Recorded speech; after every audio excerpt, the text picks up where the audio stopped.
Roll the corn.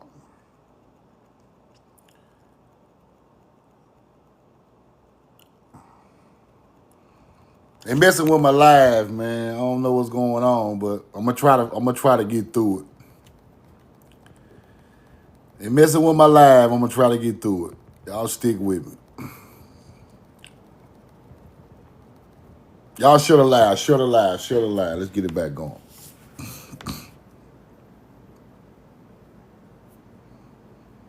Roll the corn. Akira, what's up, brother? Let's get the people back in here, man. They knocked my live down. Hopefully it stay up this time. Appreciate the follow. Appreciate the follow. Turtle Creek, what up? Put where you're from and put the corn in the chat. Put the corn in the chat. California in the house.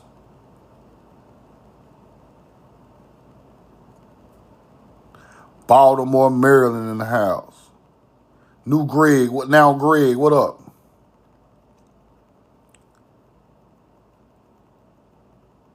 Now let's get back to what I was looking at before they kicked me off my live, man. Roll the corn.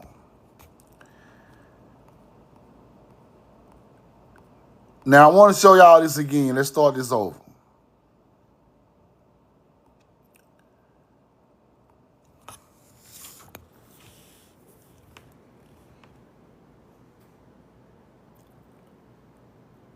Proposed route of the Soto's expedition. The Soto's expedition. See that? This is when the Spanish came down through the southeast and wrote up all of the cities on the map, right? This is where they come from. This is where they came, and they wrote a small map of the name of the cities in which the Indians told them the names, right? This is where they get these names from. You have to research this.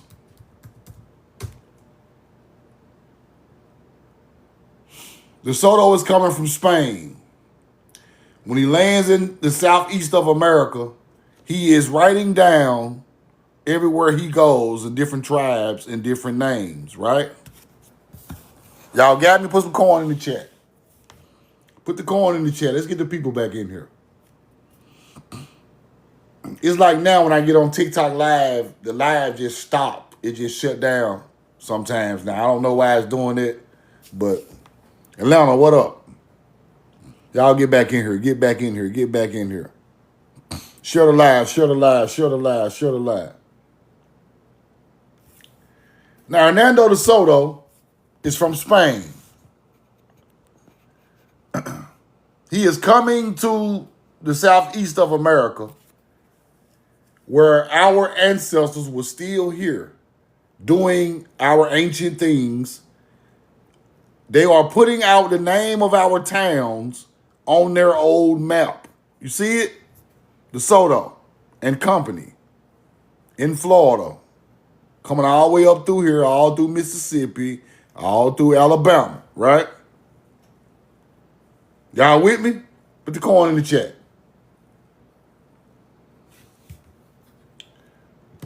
De Soto wanted to make a fortune in the New World.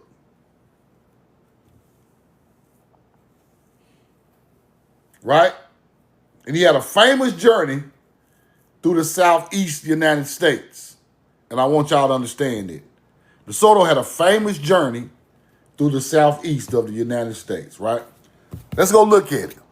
Now, what I want y'all to do is screenshot these names of these cities I'm finna show y'all, because this is a big project I'm doing, right? These cities became new names over time, right? But these cities are still there.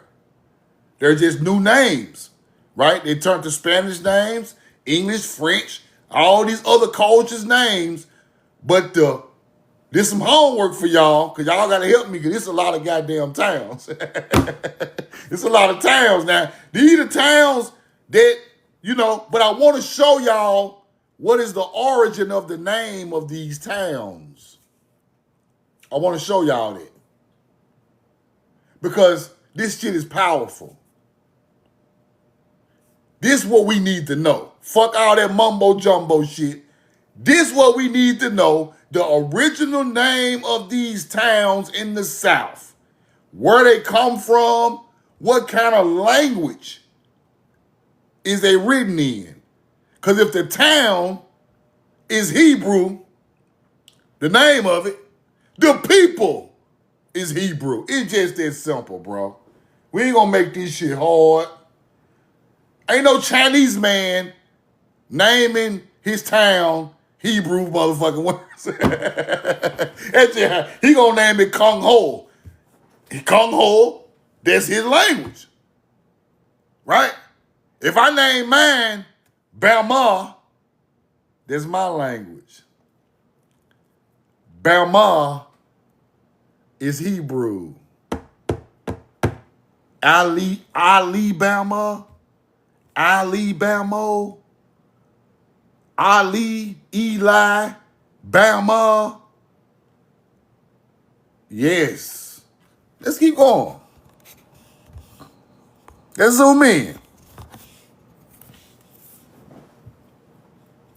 Ozita in Florida. Ozita.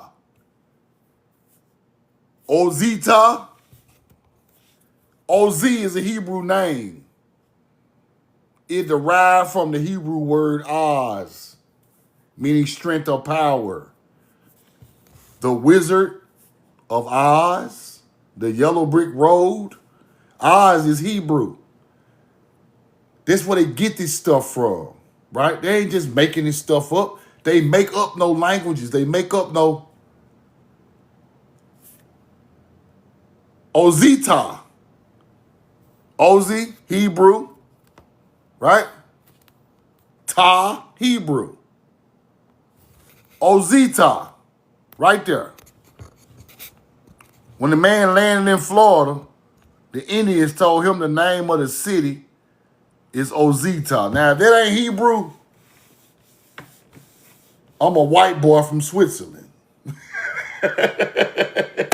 That's Hebrew, bro. I don't care what kind of shit. I don't know what the hell, what y'all be talking about. Talking about we ain't got no language. We ain't from here. Why is one of the oldest language in the world in Florida that melanated people created?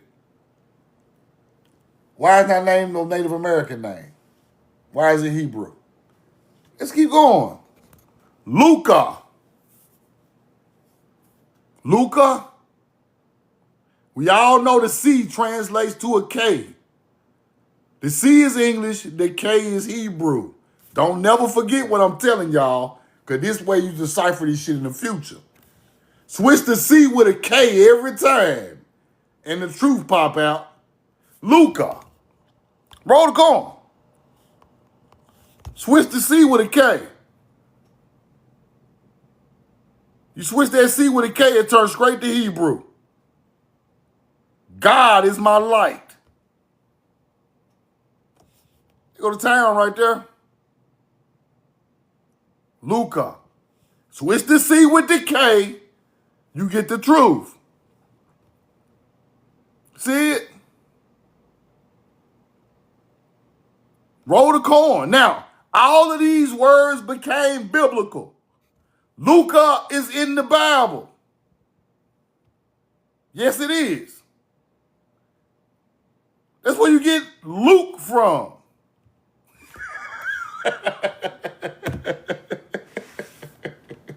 Why are towns named shit that it got chapters in the Bible? Let's keep going. Roll the corn. Shit crazy, bro. This shit is crazy. Now, let's keep going. Vice law. Vicelah. Let's keep going. Vice, right? Watch this. Vice comes from virtue. This is where it comes from. Vice comes from virtuous. The virtuous Hebrew. Vice. Vices. Virtues. Right? I'm telling you what I know. The virtuous Hebrew, vice, same type of meaning. Same type of words, right? This stuff deep now.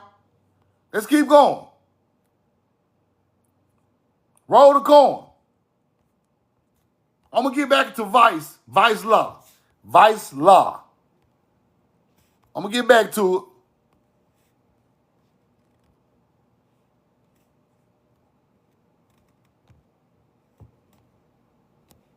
Let me block somebody because they don't understand. They don't understand.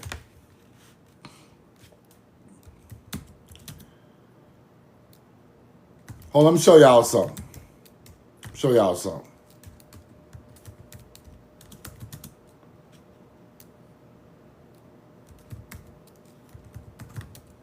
Show you something.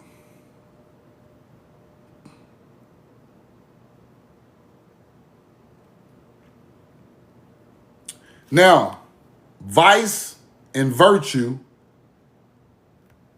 go together, right? Because it's the total opposite, right? But that's where the word vice come from. Things that take you away from virtue, right? So the city was named Vicelah. It's Hebrew. It's hard to explain, but I have to get my books out to show y'all. But I'm gonna show y'all that, right? I'm gonna go back and show y'all that. This stuff go together. These words, these towns, it go together. We're gonna break that down though. Okay. Uquetin, right here. Q-U-E. Q-U-E, right?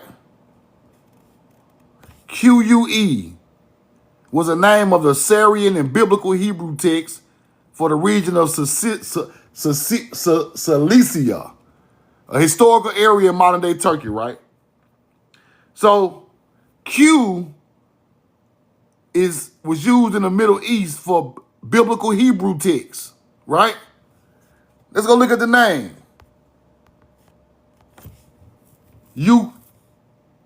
Uquetin, right? Let's keep going.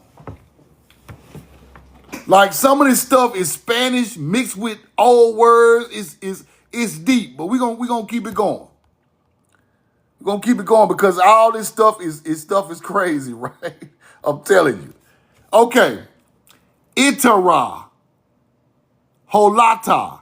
Itara. Holata. Right there. Itara. Let's go see. Let's go see what he got. Okay. Itara is really Atara, which is Hebrew for crown or diadem, right? The Aramaic word for ataruta is also related to Hebrew. It means something like awakening, right? So itara is atara. That's exactly what that is. Itara is atara. It's the same thing. They just changed the wording on it, right? Itara holata. Stuff crazy, bro. This stuff is crazy. So they say holata is similar to tola, meaning scarlet stuff, worm. They're talking about the dye of the purple Hebrew. Watch this. Hebrew word refers to the worm, grub, or crimson dye derived from the specific worm, often translated as scarlet or crimson in biblical texts. So we all know the purple dye became Hebrew, right? So holata is like holda, tola, hidden. Some type of worm or tola that makes the purple dye that the Phoenicians used to turn things purple, right? This stuff crazy. Like I ain't got to all the bottom of this, but I'm getting to the bottom of it. You have to understand when you try to translate these languages mixed in Spanish and all these other words, it's hard now. This shit is hard. But I want y'all to get an overall picture of what I'm trying to show y'all. These places really had some type of meaning, right? Roll the corn. Let me go back. Let's keep going through it. So that's holata. So Utina, Atik. So Utina became Utica, right? So Atik is the same word as is Utica. I mean, not Utica, but Utina. Some type of Phoenician word. You see that Punic Phoenician, Atik, and it goes right along with Utina, ancient city name. It shares a root connection to Hebrew. So, this stuff is all, and there go Utina right there. Utina Mochara, right?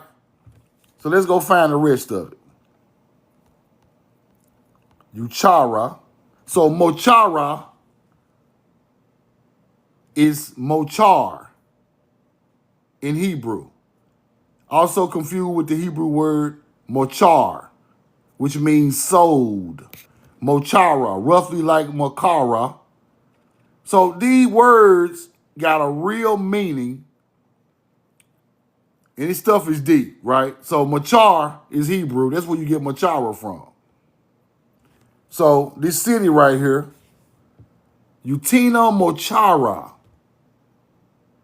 The name of these cities is not normal, people. These are old Hebrew words. They damn don't even tell you what they mean. They so old. I'm telling you, this shit is old. They won't even tell you what the word means, right?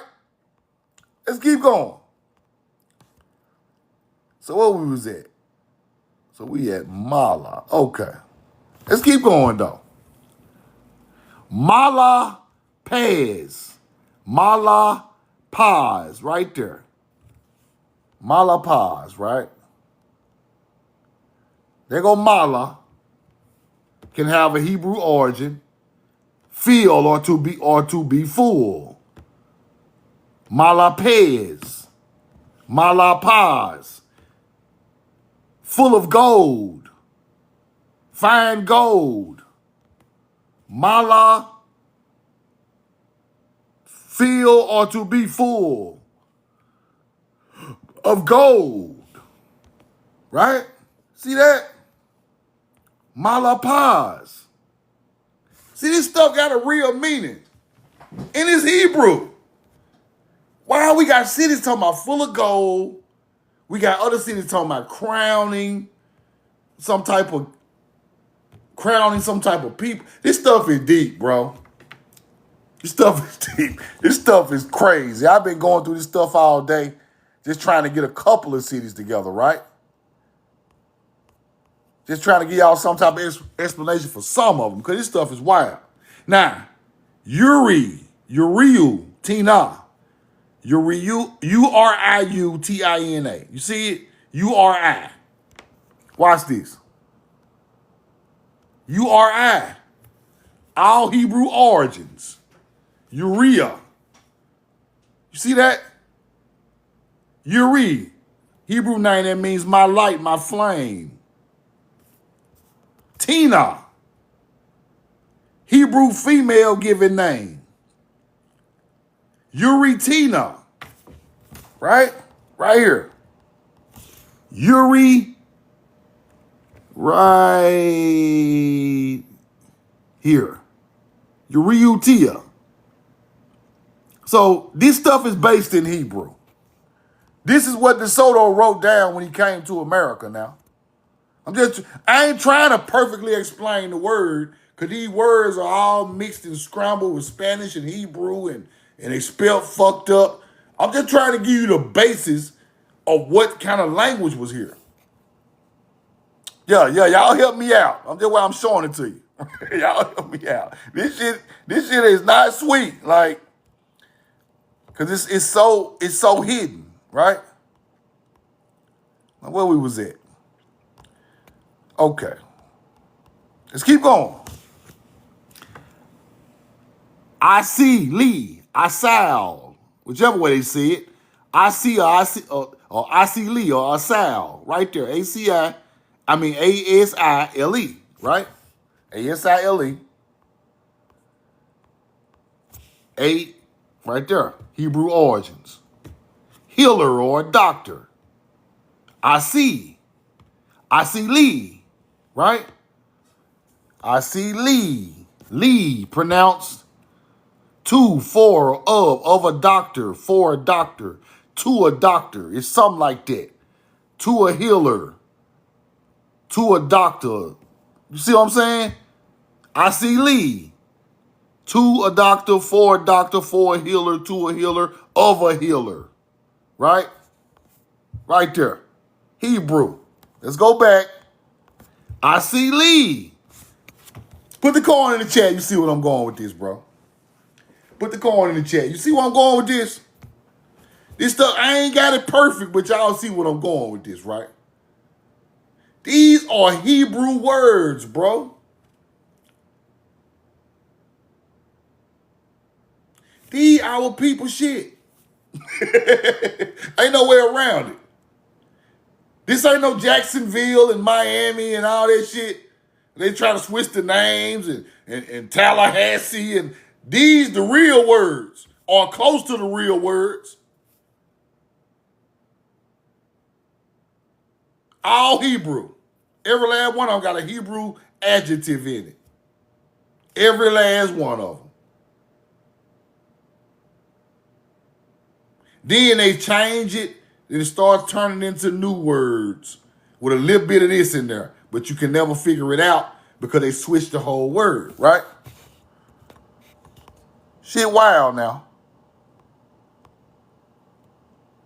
Uza, right there. Uza chili.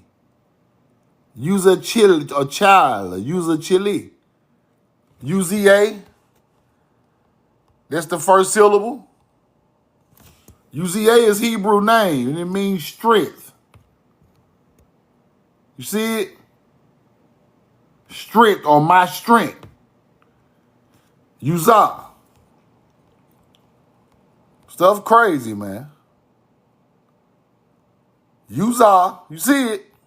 Now let's keep going. Let's keep going. Kappa Shiku. Kappa Shiku. Kappa Shiku. Kappa. I told you the C turned to a K. The C turned to a K. I always remember that, right? The C turns to a K. Kappa is kappa. Being or subdue or kappa. Hebrew word for skull. Skull cap or cough, some type of hat. Hollow of the hand, cough. But I'm looking at kappa. That's what it is. Meaning to bend or subdue. To bend. So is it the bend of the river? What they talking about? Like, look right here. Is it the bend of the river, or this stuff deep? Like you got to try to figure it out with the land. It goes along with the land mass at the same time. Right? Let me show where we was at. We was at Kappa. Right? Kappa. Now, let's go right here. Now, this is the one that when it get deep. This when it get deep right here. Watch this. Avita Chuko. Avita Chuko. See it? Avita Chuko. Avita. Avita. Watch this. Now this when it get deep. This when it get deep. Avita. Avita.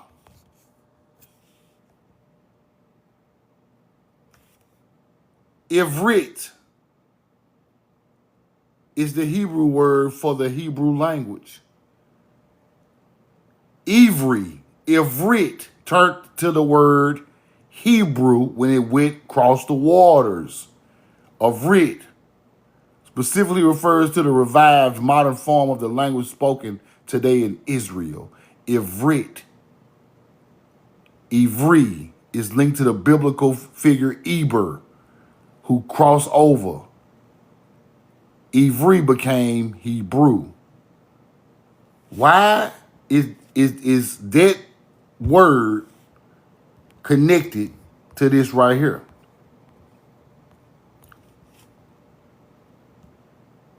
Avita. I'm telling you, it's connected. This stuff is Hebrew.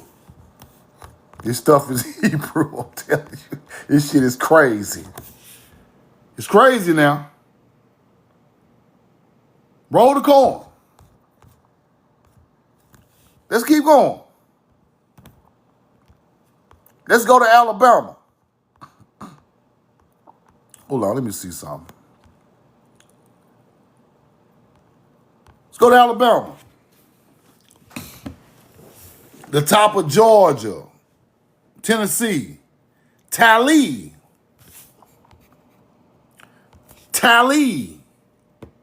You see it? Tali. Taliban. You ever heard of the Taliban? Where they get that word from? It don't come from there. Tali.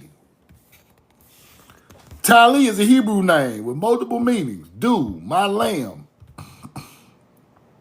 Symbolism, the name connection to do. Represent the nourishment of vitality, reflecting the connection of the Jewish tradition and heritage. Tali is Hebrew. The whole city is named Tali right there in Tennessee. It is where, ain't no telling what that became over time. Let's keep going. But we're going to put this with a real map on Monday, and we're going to map this stuff out. Let's keep going.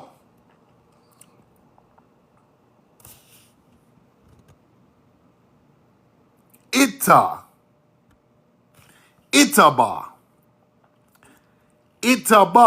Ita is the first symbol. Ita is a Hebrew name. With you, near you, with joy, or with the name of Judith, right? Ita or Yita. So Ita is with you, near you, or with joy in Hebrew. Itaba. Ba. Several meaning in Hebrew. Come. Inda. Right? Itaba. See it? Hebrew. Crazy. Ataha. Ataha. Atahachi. Atahachi. Ataha is related to Hebrew. Ata means you, masculine, singular.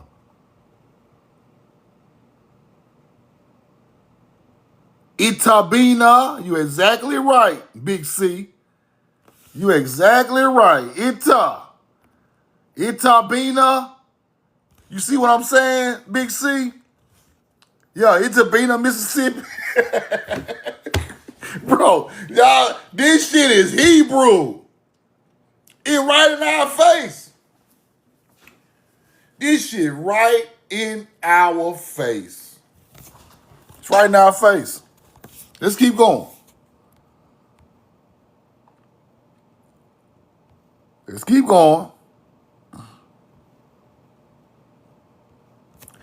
Alabama.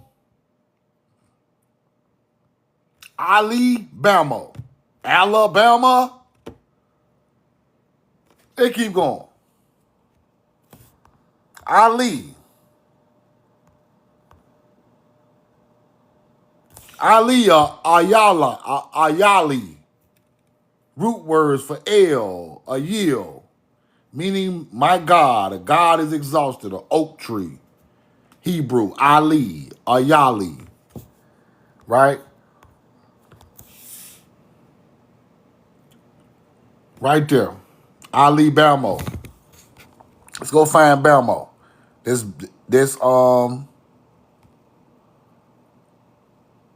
Now I ain't got to that part yet. Let's keep going. Zabus. Zabus. Zabus. Right there. Zabusta. Zabusta. Ta is always the end part of the language. Right? Ta is always at the end, right? Zabus. Let's go find the real word for that. Zabus is Zabud, a male Israelite name meaning bestowed or given. Jabus, ancient name for Jerusalem. Bro, this shit is crazy. Right? Zabus is Zabud, a male Israelite name. A Hebrew name. Zabusta. Right there.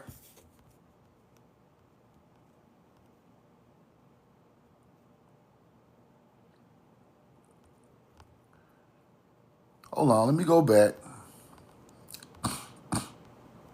Now we got to do Zabus.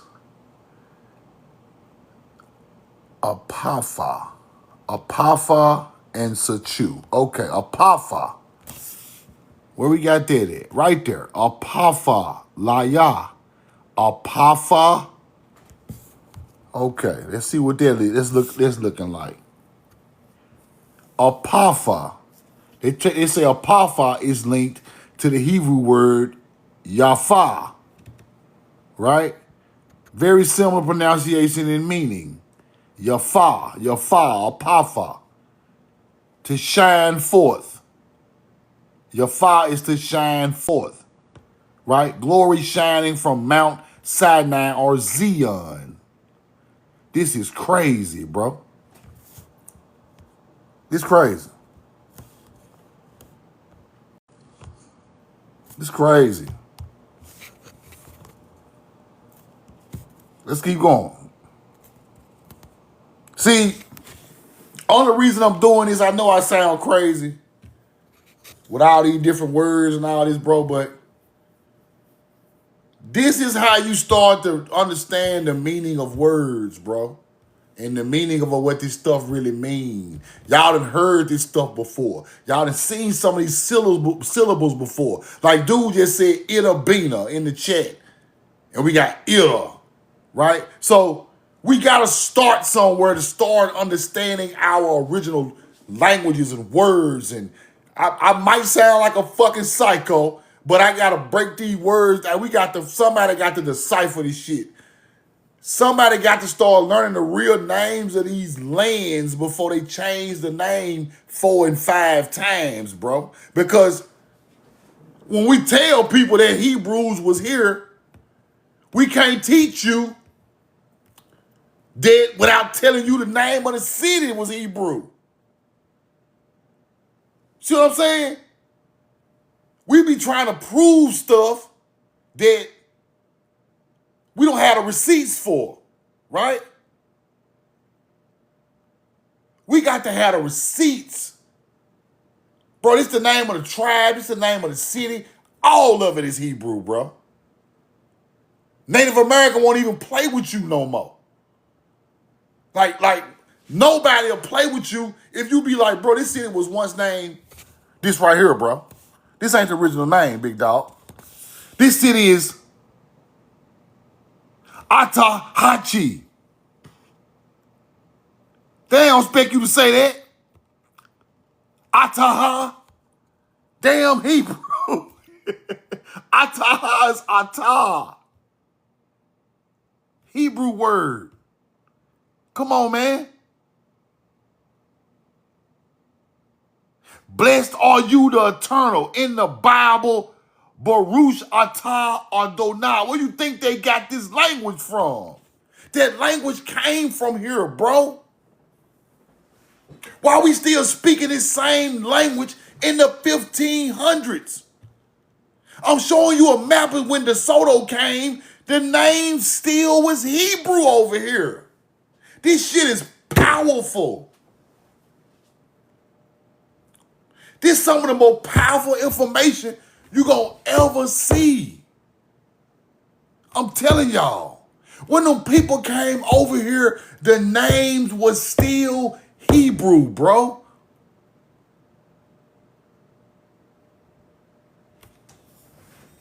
Just think about that now. But your language was English. Hell no. Ain't no motherfucking way.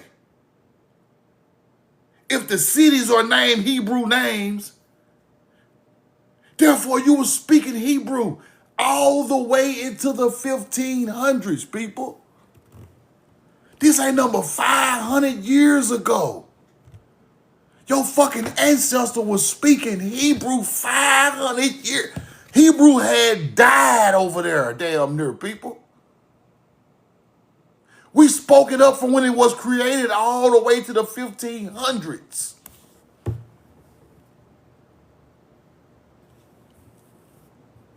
You know how powerful that is? That shows you where the language came from. That show you that they are using your history or your people who went over there and taught this language over there. How you think a word in the middle of Alabama that come from Hebrew end up in the goddamn Bible?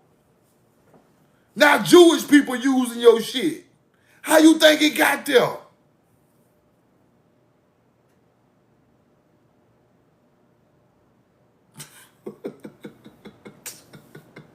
This is the second coming of the language. This the first one. These cities are named after these. They never had no Bible in America, people. Why are these biblical words names of cities? You gotta ask yourself that. Cause this is where it come from.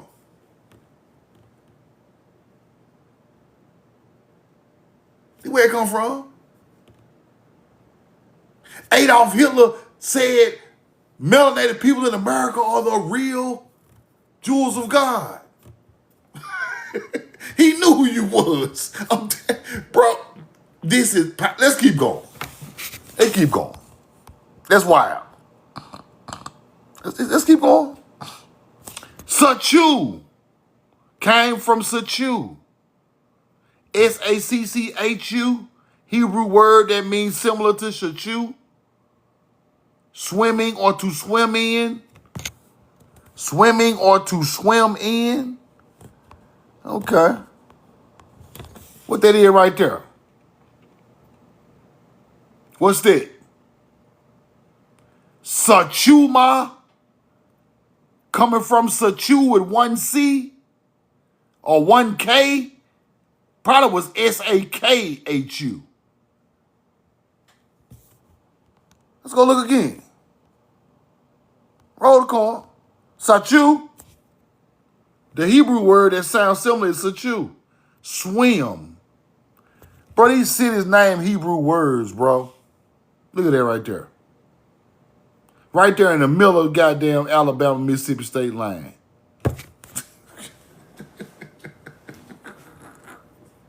This shit is horrible, man. Man, this shit hurt. Because when you really realize that the city would name these names, we were speaking these languages, bro.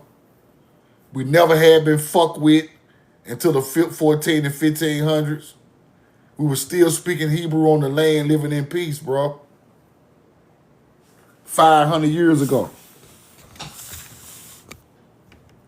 500 years ago, we were still on the land in peace speaking Hebrew. We took that language over there in biblical times long time ago. That's how it got there. We were still speaking it when the colonizer doubled back 1,000 years later and still speaking it on the land. Know why? Because this is the original land of that language. Make perfect sense, don't it? That's why it's so powerful talking about the Hebrew language over there. Because we took it over there. It was new over there. It was new. So you write the Bible about it, the Torah about it. You write Israel. You write about the people who was there, who built the mounds about it. Right? Let's keep going. Sachu. Sachu. Ma. Come on, man. Shit right there in your face. Let's keep going. I got a couple more. Let's keep going. Anil. Where I see this one at? Anil. Anil. A-N-I-L. Somewhere in here. Right there. Anilco. Anilco in Mississippi look like. Yep, Mississippi. Anilco. Like it look like it's right on the Mississippi River. The green is the Mississippi River. Well, it's off the Mississippi River a little bit. Anilco. This is what that word really means. Right? Anil. God has answered. Grace of God. Anil. This is where that come from. Indian origin, air and wind, they say. But anil is the same as this. A nail, same thing. Hebrew. They try to call some of these words Sanskrit and all of that. But this stuff is the same Ivri words. Let's keep going. Catal, right? Catalte. Catal, Gooch, Hova, Hoya, something like that. But you already told y'all it turns into a K. So Catal is with a K. Catal. Right here. The term Catal is related to the etymology of Catal, from the Proto-Semitic root. Catal meaning to kill, to slay. See that? To kill, to slay. The K turned into a C. Right? Catal. Right there. Let's keep going.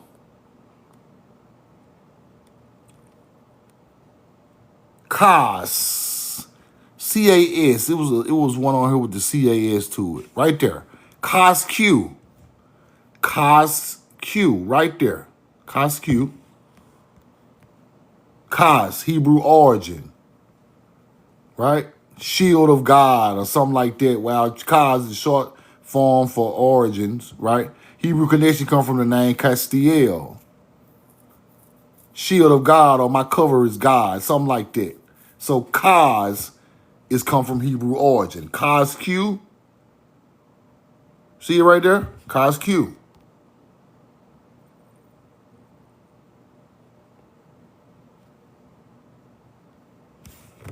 CAS-Q. Now, Pali comes from the Hebrew word of wonder or marvel. Pali. Pali. Hold on, let me find it. Pali. Right, it's up in here somewhere. P-A-L-I. Polysema. Polysema. See it? Polysema.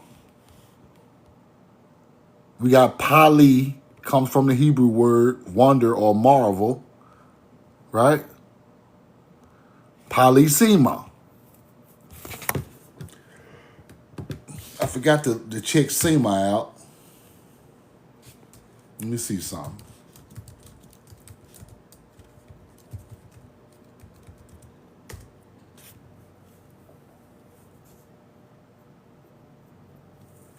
Shema, which means hear or listen to the central prayer of Hebrews, Sema.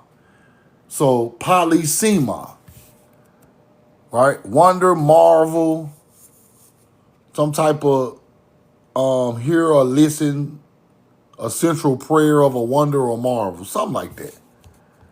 Stuff, it's stuff crazy.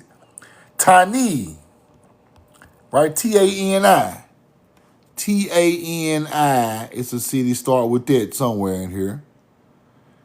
Let me see, can I find it? Stuff is crazy, bro. I'm just getting started on this. I'm just really T-A-N-I-C-O, right there. Tanico. Tanico, right? Tanico. Tani. It is connected to the Hebrew word Tania or Titania, meaning the gift of God, right? Shortened form of Daniela. This is where names come from too. Daniela, Danielle, right? Tani can be, right, of a name of the name Tania. Gift of God, Tani, Tanico, right there. Just giving y'all a kind of overview of this stuff, right? Now, N-A-G-U-A, Hebrew word. Nagua, infected or contaminated. N-A-G-U-A, right there. N-A-G-U-A. Nuguatex. See that? Nuguatex. So Nugua is Hebrew for contaminated. Let's find it again. Contaminated or infected. So, right, can also mean to touch, strike, or reach. Right? Nugua, right there. Stuff wild, man. Stuff is wild. Now, Ayah, right? Ayah. I think it's another one, though. Let me see. Ayah. I think it was two of them. Ayah. Right there. Ayays. Ayays. Ayahs, right? Ayahs.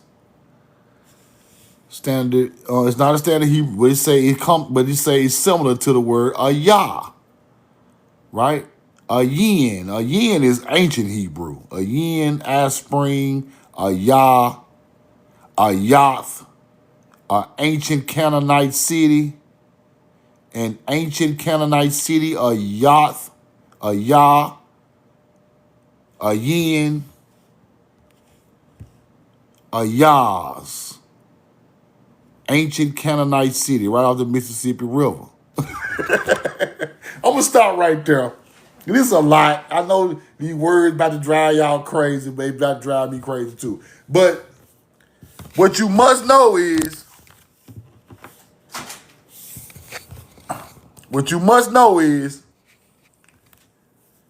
all I'm trying to do is show my people that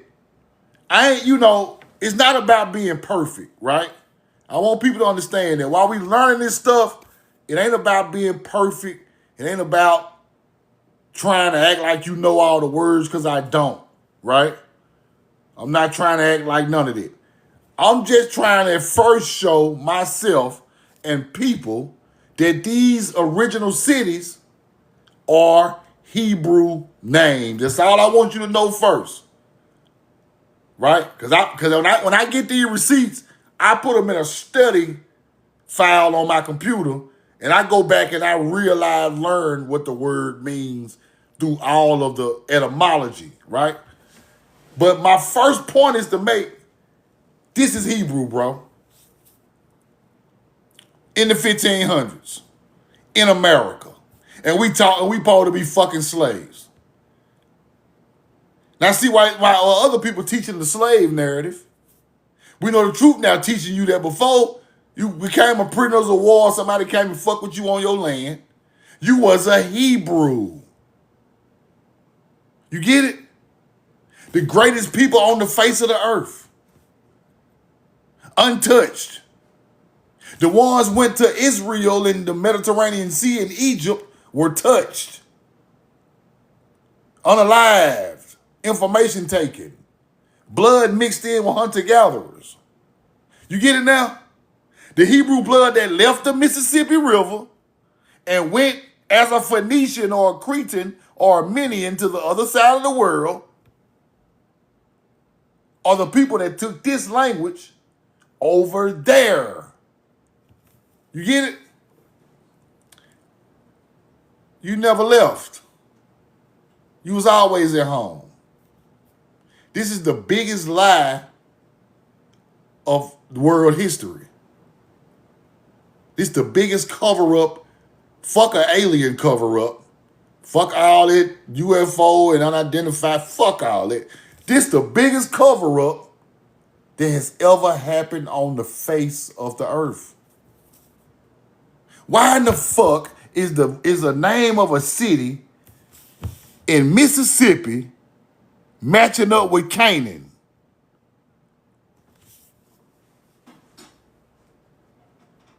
Message? Because this is Canaan. This is Kenai with a K. The Creek Indians called this the land of Kenai with a K. K is Hebrew, C is English. The K is older.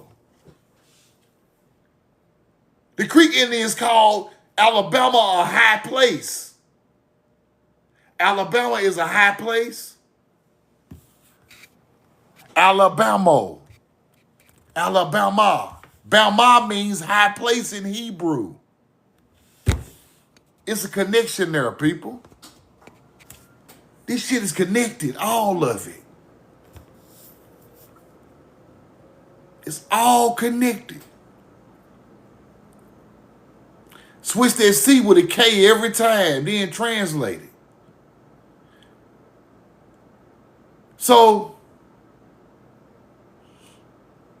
let me give y'all my theory. And y'all know me, I'm just getting started. I'm just getting started. I'm just warming up on these hunter-gatherers. They just think, truth now, he got some, I'm just getting warmed up. I ain't nowhere near what I think I'm gonna know and what I'm gonna know. Because I'm finna know the whole land mass in a minute, and I'm gonna teach it to my people, right? And I'm gonna put cities, real cities with these names, because these cities are real cities with different names now. They still there. Roll the coin. Now, ain't nobody never done this, right? Ain't nobody ever went through ancient America, found the old names, translated them to Hebrew. A lot of people just speculating. I don't do no speculating, bro. One thing my great-grandmama did, she was saying Hebrew words, bro, and I'm still wondering, why was my great-grandmama saying Hebrew words in the middle of Mississippi in the 90s? Why? Why in that language from way over there across the water? My grandma, she said she was never no slave. And my grandma saying Baal Bansha. Grandma, what the fuck is Baal Bansha? That's New Orleans, nigga. What the fuck is you talking about? Then I get grown, my big grown stupid ass. I get grown now. And figure this shit out. Baal Bansha, grandma, what the fuck is you talking about? Is you crazy? Grandma, you the law. Grandma got Alzheimer's. I ain't got no damn Alzheimer's. You just don't know. You just don't know what I'm saying. This ain't your boy. You new age. You don't know the Bow Bencher. Where is it? New Orleans. Look at the mound.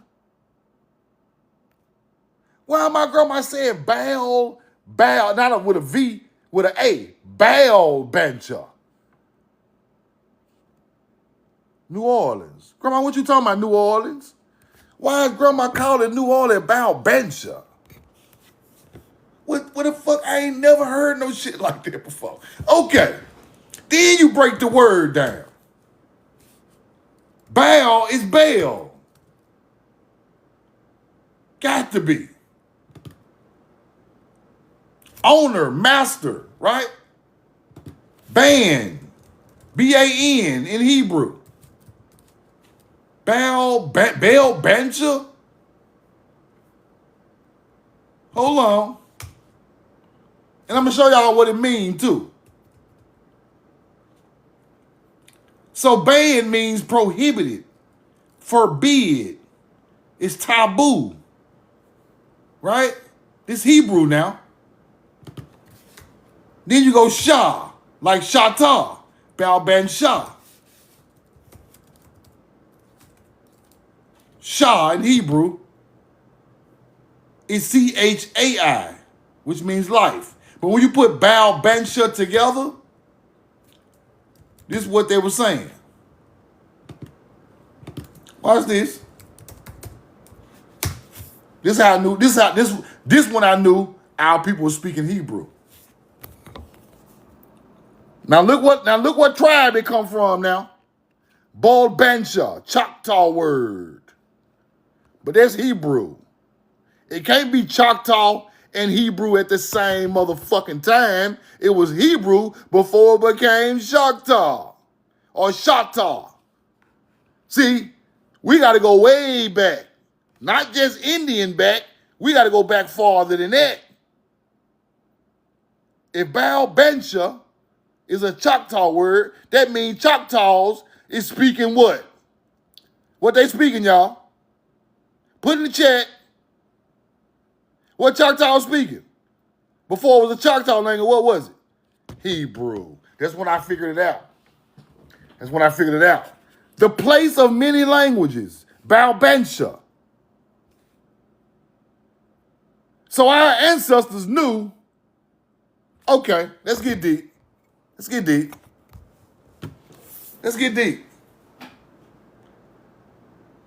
Why are our ancestors speaking Hebrew, talking about the place of foreign languages or many languages? Where would that be in the South? Where is the most people coming in on a boat in the Gulf of Mexico? Put it in the chat.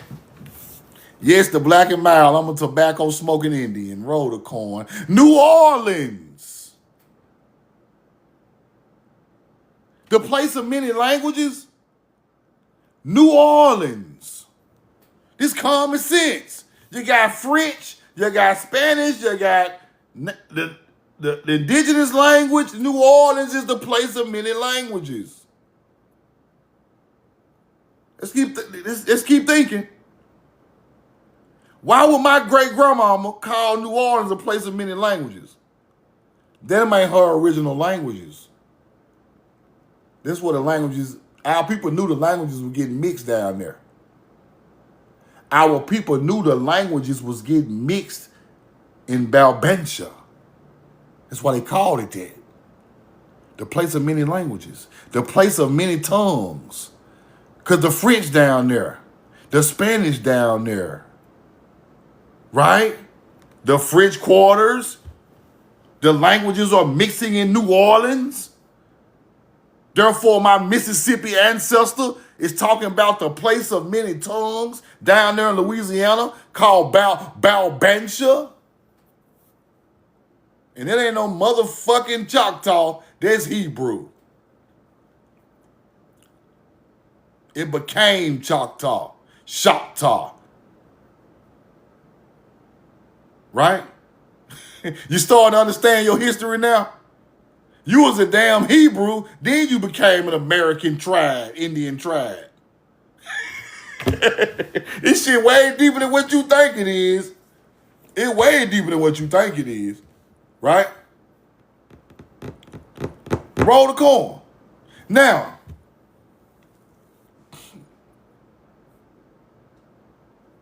when you understand what these people who created that language was doing on the planet, then you understand who is the original Hebrew. The first farmers. The first farmers who mapped out the stars, the farm, is the original Hebrew. The first people with the plow and the ox.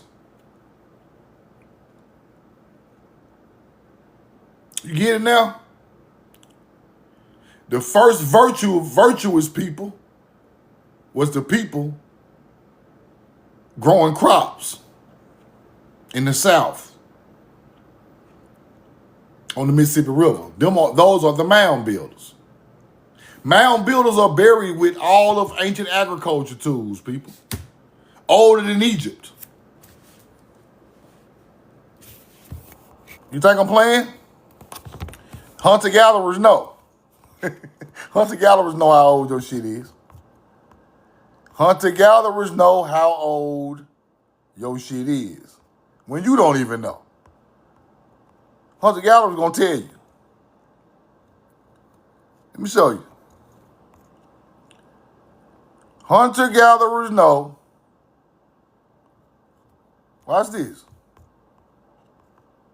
How old your shit is. What they say right there? What they say right there? 11,000 BCE. What do you say about that, though? North American mounds with astronomical alignment markers. 11,000 BC. That is showing you that the American mounds are the first places on Earth aligned with astronomical alignments, which is stars. It ain't the Sumerian. It ain't the Egyptian. Even though their bloodline come from us, we are the first people on the planet to put stars with the season change for agriculture, which became all the knowledge you speak of today. 11,000 BC. Shit aligned with stars. Egypt ain't nowhere near that old. Samaria ain't nowhere near that old. That's 13,000 years ago.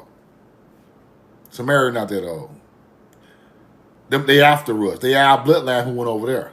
Because the reason I know that is they always talking about the plow. And yeah, you talking about the plow and Taurus and all that, I already know where you come from. Don't know hunter-gatherers know about Taurus in the spring. That's an American teaching. I just showed y'all we got the oldest astrology. You see them bulls and shit all over there on Samaria and shit? Taurus. Taurus aligns in the sky during the spring. That's American knowledge. They try to tell you it's Egypt and all them other motherfuckers' knowledge. Nah, we did that shit first. We got mounds on LSU campus aligned with all type of stars. Campus sitting right on top of the shit. Y'all think I'm playing. And it's older than everything over there. Right? I already showed y'all the Phoenician bloodline came from America. And they were speaking Hebrew. So now you have to look at this thing a whole nother way. Look at history a whole nother direction.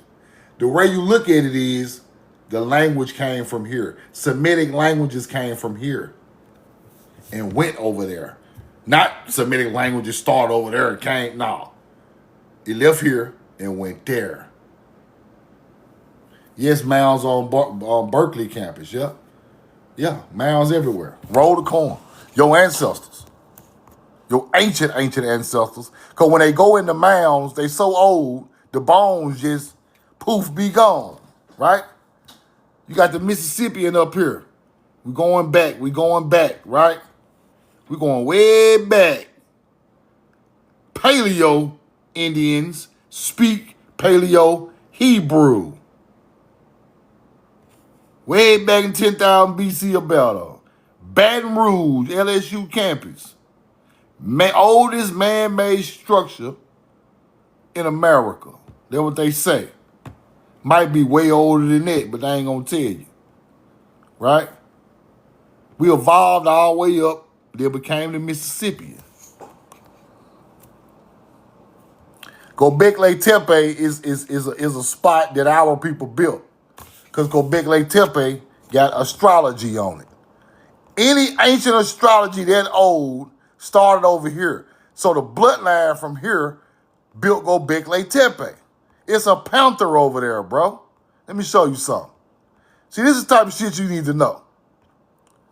They teach you all that old Göbekli Tepe shit, but they won't tell you it's a damn panther on the artifacts.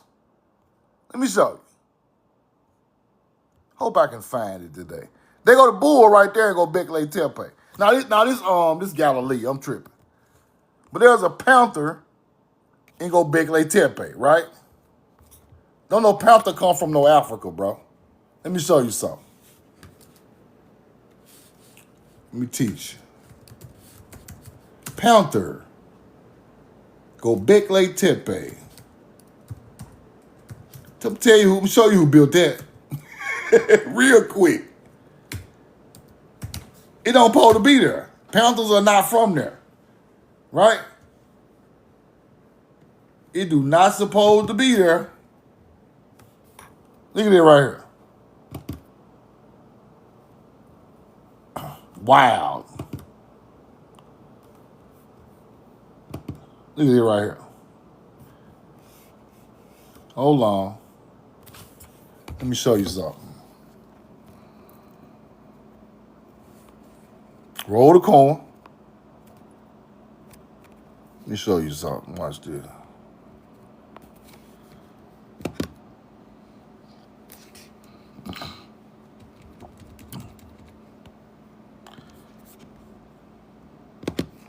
Receipts, man.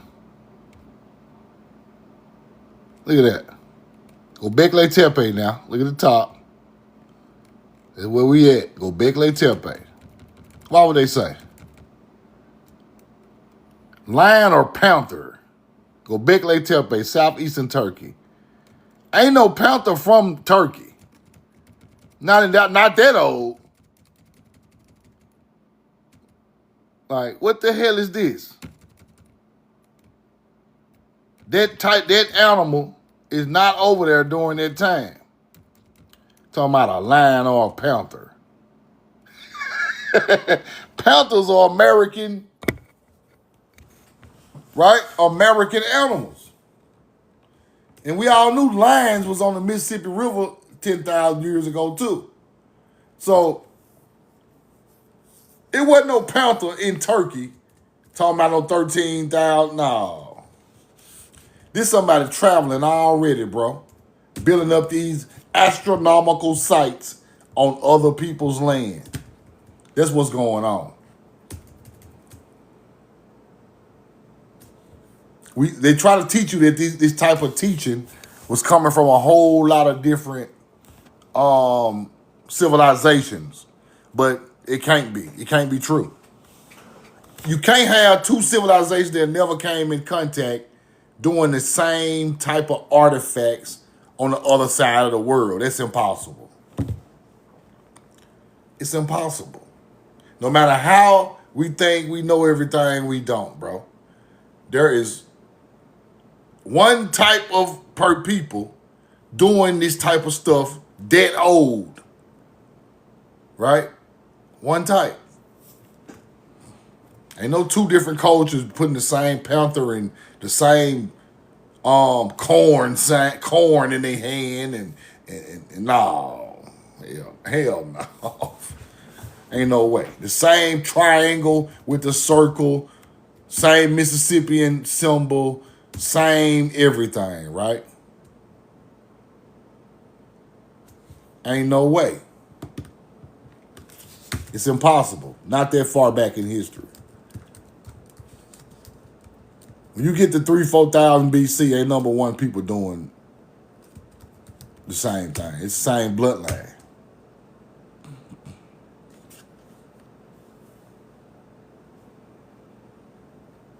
Now look at this. As you can see, the bags. See the bags?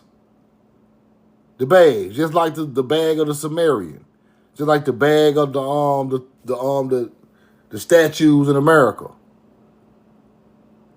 The bag is some type of agriculture bag, seeds.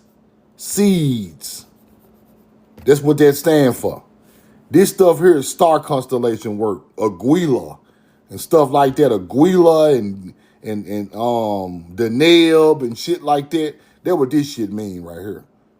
I ain't deciphered that in a long time, but Aguila and the Neb, these birds with the moon the moon, the seed bags. That means the knowledge is getting brought to this area. They got another picture of the panther right there from the other side, right there.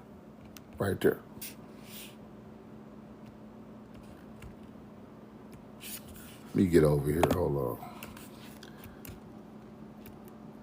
Now you see the bull, Taurus. That's what that stuff stands for.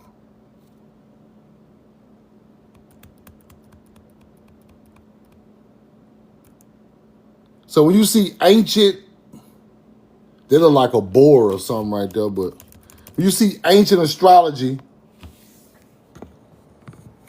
you start to understand everybody wasn't doing this in 5 or 6, 8,000 BC. Nah. If they were smart enough to map the stars out, they were so no smart enough to make a boat, right?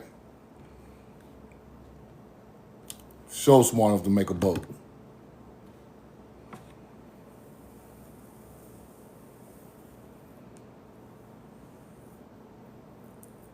Göbekli Tepe is the oldest post-flood civilization discovered so far, right? Post-flood so far, and fits the description of Genesis 11. That's what they say, right? Post-flood. You know what that is, right? Post means after the flood. The flood happened over here. So the people who built Göbekli Tepe are post-flood, right? That means we had already went over there and built this shit after we left here. You get it? Post-flood. They want to tell you that shit old and all that old shit, but they won't tell you it's after the flood. The flood stories come from America. Africa ain't got enough water to have a flood story. What the fuck? Then you gonna flood Africa with a cup of water? They don't have enough water to flood. They don't have enough rain and water to flood. You need water and rain. You need water already on the land and extra water to flood. That ain't going on in Africa, bro. When you see the tsunami in Egypt, you're not going to see it. Ain't enough water. Right? So the flood didn't happen over there. It happened over here. And the flood story came from here to there. So Göbekli Tepe is post-flood, meaning our people had already went over there and started putting goddamn American animals on monuments in Africa. Get it now? That's why the panther, the American panther, is on Göbekli Tepe artifacts. Simple. Roll the corn. What else I got for y'all tonight, man? I just was in here doing some reading, brainstorming, and right, they going through some stuff.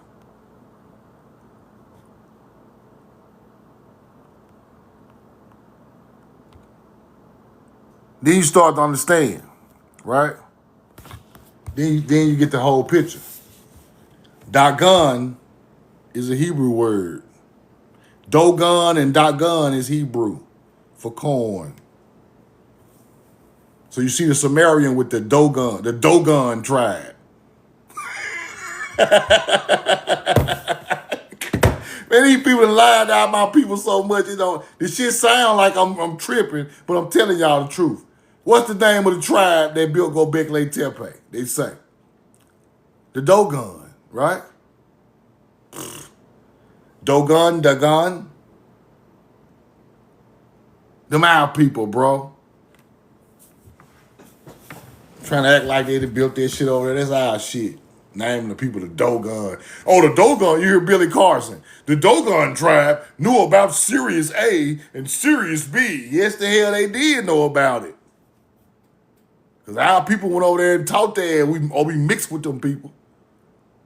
That's what happened. That's why they know the knowledge.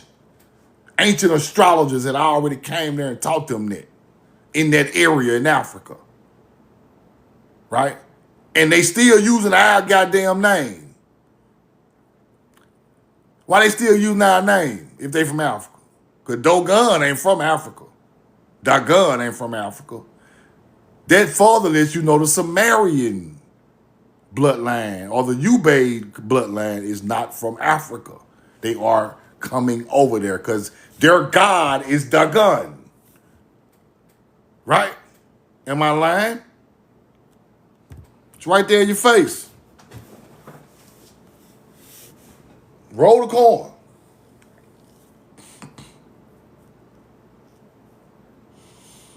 There you go. That break the code right there. I've been showed y'all that. And the name of the ancient god may have derived from it. West Semitic god of agriculture.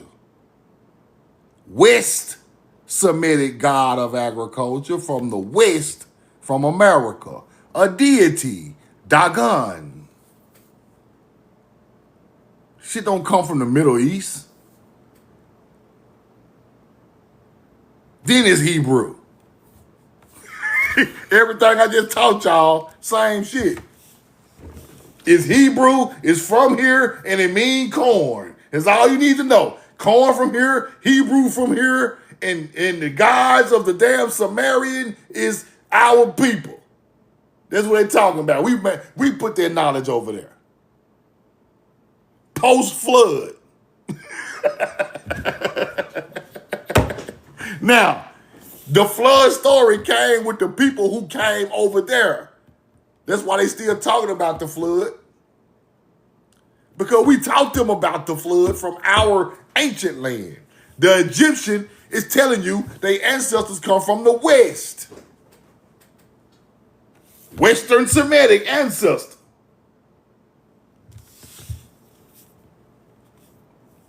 Moors are the Eastern North African people. The Moors are the people from La Maria. Yeah, we know. Yeah. So you must understand where the word mu come from, bro. See, that's where you separate the truth from bullshit. Ain't no M-U-U-R-S if it ain't for M-U or M-E-M. Mu come from mem, people. Where you think them hunter-gatherer get mu from? Mu come from mem. Mem is Hebrew. Come on now. Stick with me.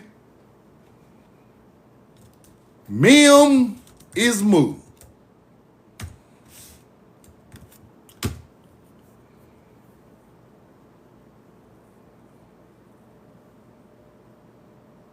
Mem, which has a cursive form resembling a rounded U. Mu. Water, right? Mem is water, mu is water. You must understand, The Lemuria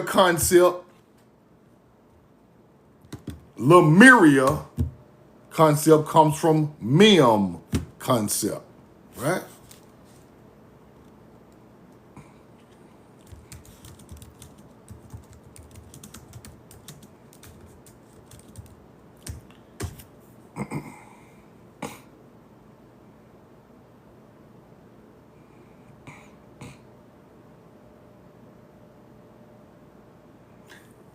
Mem, the Phoenician word for water, from which the Greek letter mu derives. See, that's that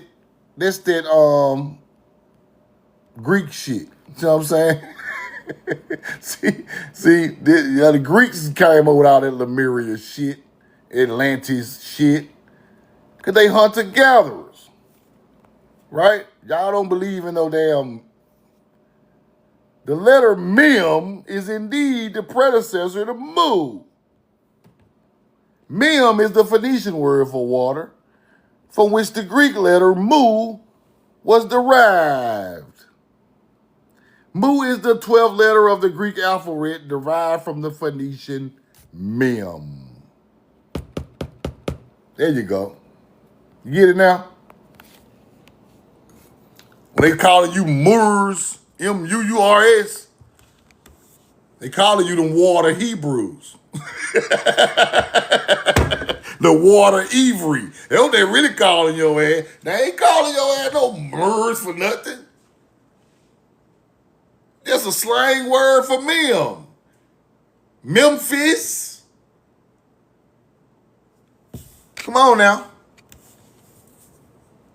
That's all they calling you. Ain't nothing special about it.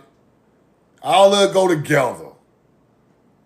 Now, Moors are people who learned the knowledge from the Mem people.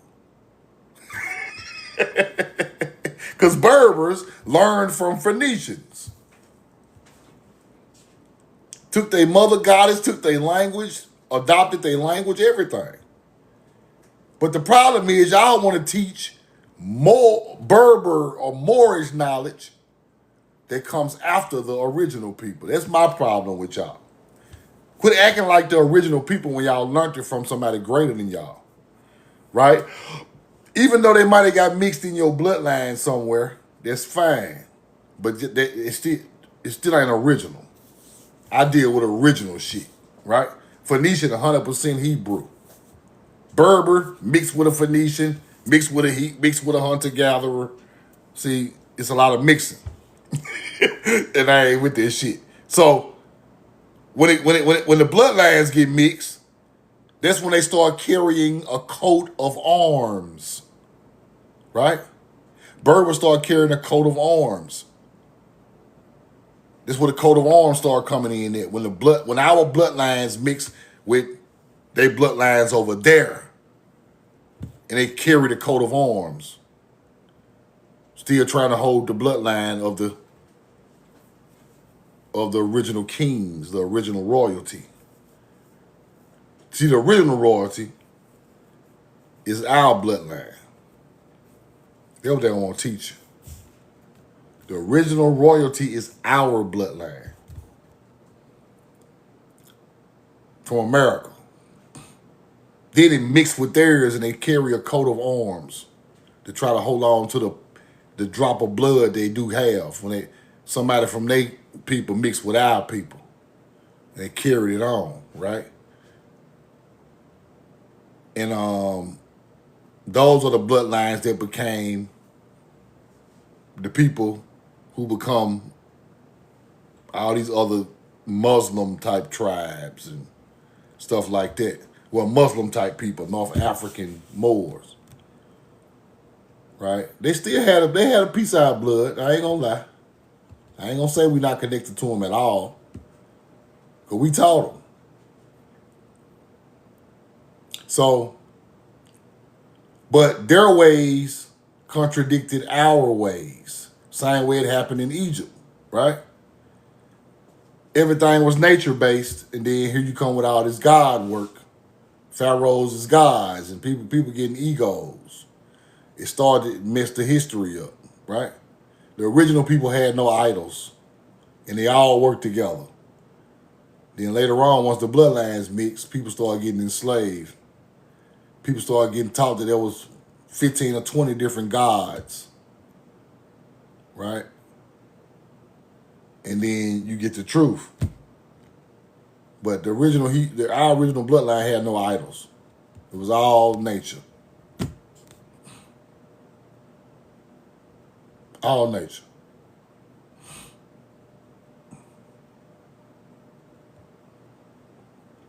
Any question, throw it in the chat real quick. Ain't no such thing as Tartaria. Right? Tartaria is Mongols. Mongolian people. That's not who built them buildings. The Mem people, built them buildings you call Tartarian buildings. That's who built them. Because they aligned the same way as the mounds. They just thousands of years more advanced with the knowledge. Them buildings still align with the Pleiades star system, just like the mounds. Them Tartarian buildings you call Tartarian are aligned just like mounds. It just are new. It's just a new age of evolution of our people. Same people built them mounds. Same bloodline built them mounds in Mississippi River. Built them buildings, them skyscrapers in Russia. You don't believe that, do you? Same bloodline built the mounds on Mississippi River, evolved and built the pyramids. Tartarian buildings all in Russia. Easter Island, the Sandwich Islands. We was all down there by Antarctica building shit. They ain't gonna teach you that. That's the real Atlantean. So Yahweh wasn't our God, it was nature. The Yahweh people fought with the nature's people. They don't want to teach you that neither.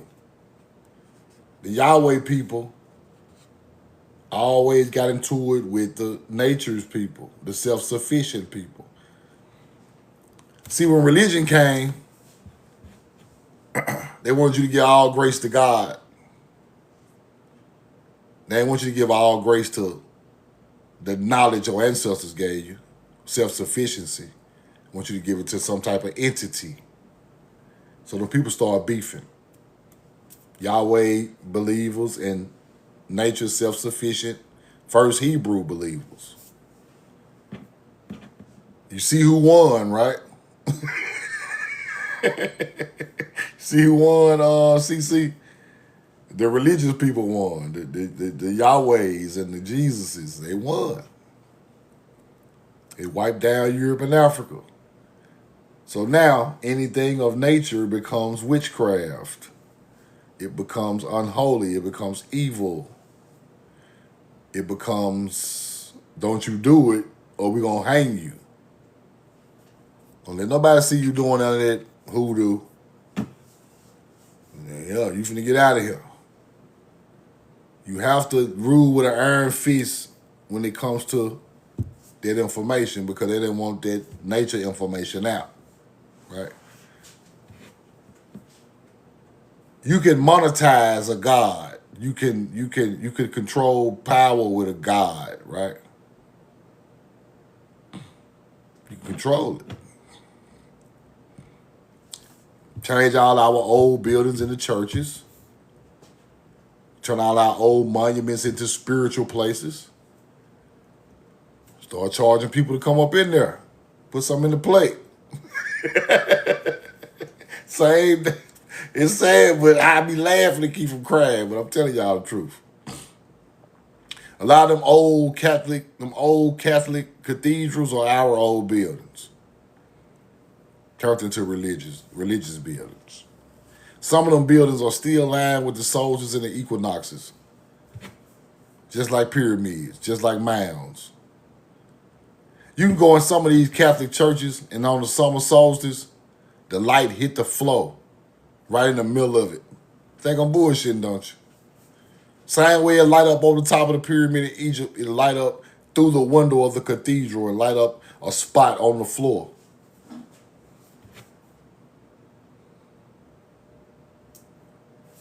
Right? Still today. You can go look on YouTube and look at the ancient cathedral with the summer solstice. You can go look at it. It's still there. It let you know who built it, right?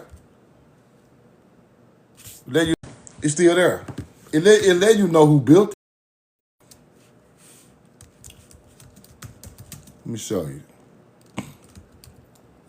Them same free energy buildings y'all be talking about. I'll show you who built it.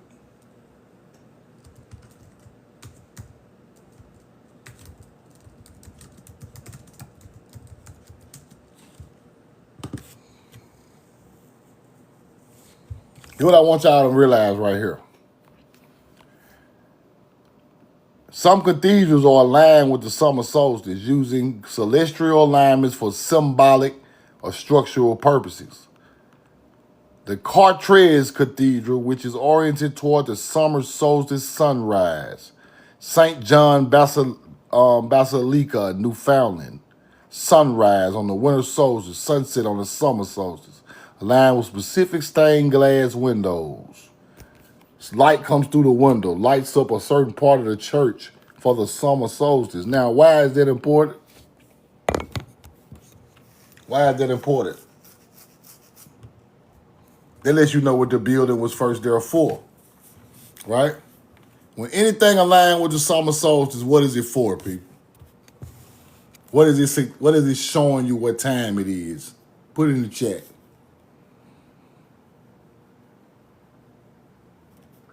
The harvest. Rondo, A+. Rondo get an A+. That's what it's for right there.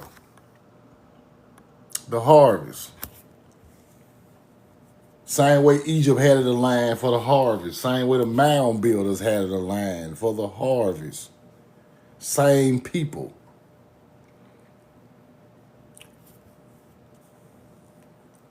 Now, one more thing.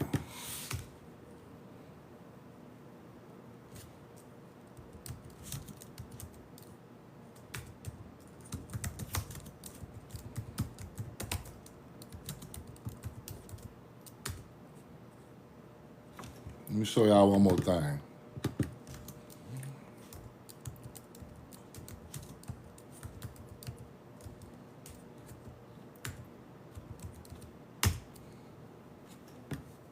One more thing, lock it all in.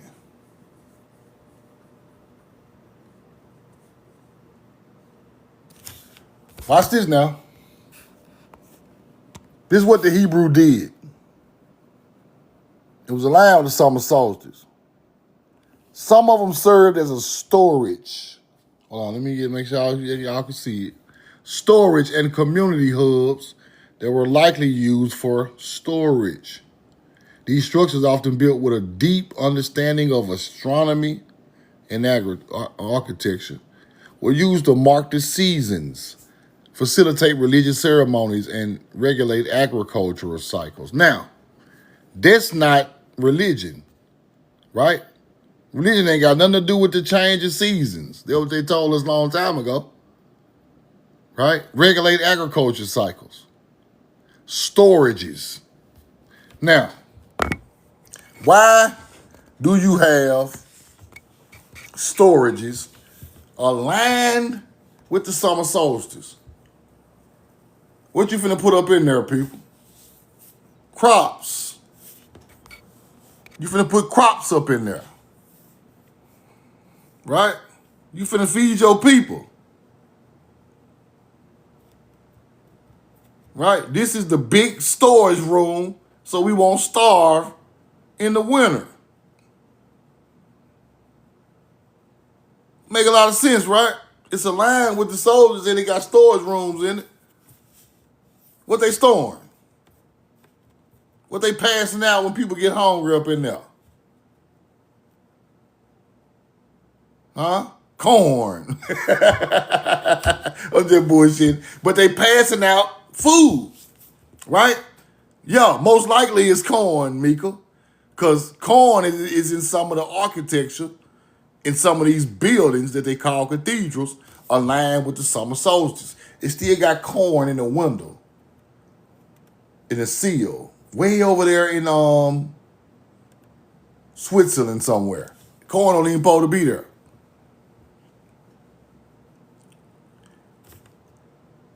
Y'all research the Roslyn Temple. The Roslyn Temple got corn in the window, way across the water. Corn ain't even supposed to be in that area when that building got built. But why is corn incorporated in the architecture of the building? The people who built that building not even from there, bro. You get it? Corn wasn't even on that land when the building got built. That's how crazy history is when you really know the real truth. The people who built that building got corn in the inside, in stone, in the window when it was built. And it was said to be built way before Columbus came to America. So don't know corn supposed to be over there. It's called the Roslyn Temple. The Roslyn Temple. It's in the movie. What's the name of the movie? What's the name of the movie with he was trying to find the bloodline of Jesus and Virgin Mary? What's the name of that movie? Tom Hanks. Tom Hanks was trying to find the bloodline of the Virgin Mary. What's the name of that movie? Da Vinci Code. That same church that they was in when they were finding the Virgin Mary stuff, that's the Roslyn Chapel. Got corn all over the walls up in there, way in damn Switzerland somewhere. And they know that. That's why they used that building in the movie. They was trying to figure out where the knowledge and stuff come from, right? But the corn in there. So they're like, okay, we know where it come. It come from over there. Somebody came from over there over here and built this. But they won't specifically tell you that. So they try to make it look like it's religion. So now they're looking for the Virgin Mary up in there, right? She was never there. Y'all want to, they are changing agriculture teachings into religion. That's what's going on. That was exactly what they doing. Right? The Virgin is Virgo. Everybody know that. I taught y'all that. A Virgo star alignment is the Virgin. Virgin comes from Virgo. In the sky. So the Virgin style Mary type character, or Isis or something like that, is coming from Virgo, right? Virgo is Latin for virgin. See, the Latins changed all these names, right? Latin for virgin. Virgo is Latin for virgin. Virgin Mary, Virgo. When Virgo is in the sky, right? Virgin in this context refers to an individual who is self-sufficient. Pure in the sense of being, right, manipulated by society, right? So in the context in Latin, virgin means self-sufficient, which means you are not, you have no idols. But they turned the same no idol teaching into an idol. The Virgin Mary. These people crazy, y'all, I'm telling you. So, y'all think I'm bullshit. Self-sufficient. They knew that the self-sufficient people are who they were going against. They knew it. But see, this stuff's so old, this teaching is so old that the ancient ancestors are talking about Virgo, the stars, right? Now, this stuff become mythology over time, and then it become all 15 or 20 different stories. Now it's hard to explain, right?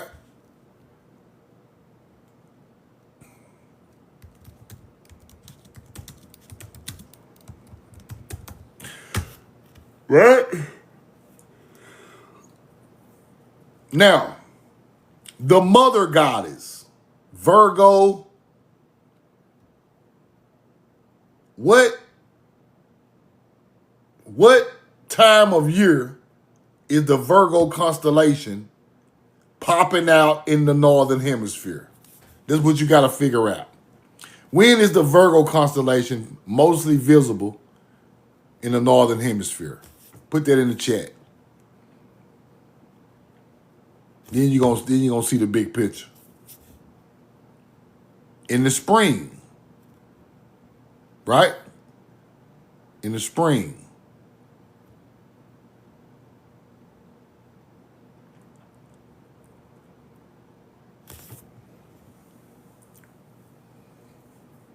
In the northern hemisphere, Virgo constellation is most prominently visible in the spring sky in the northern hemisphere. So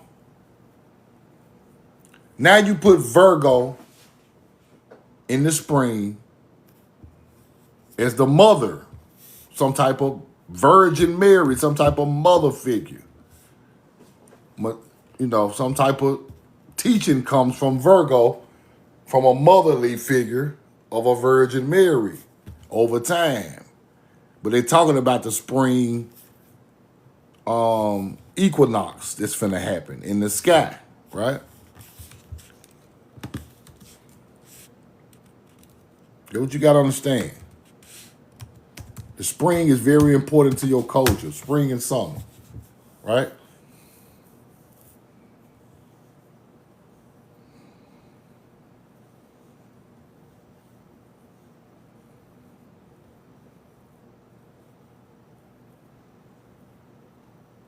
Hold on.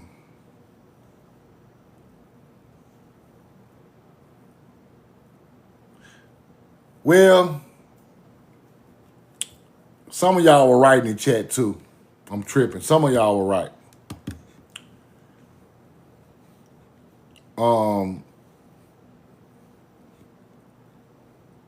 So now you just connect the Virgin Mary to Virgo, right? Put all that together. She does be in the sky. You can't see it in the sky during the spring, and it does align with the fall equinox also. I'm tripping.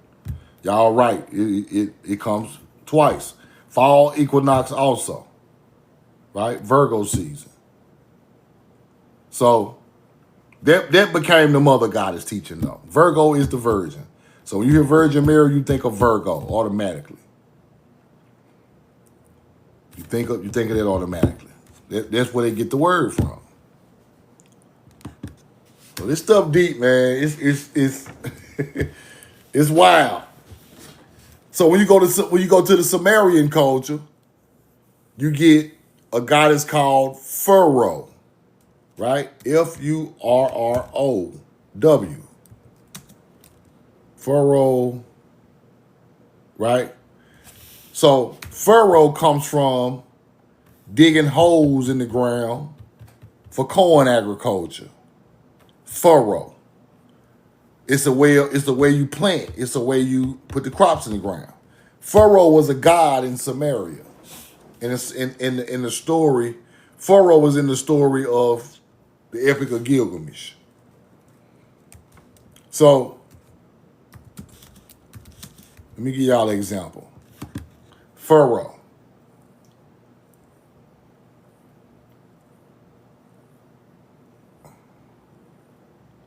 Epic's main narrative of theme. The epic focuses on themes of friendship.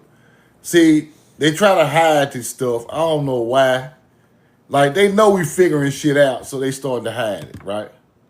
Now, they try to say Pharaoh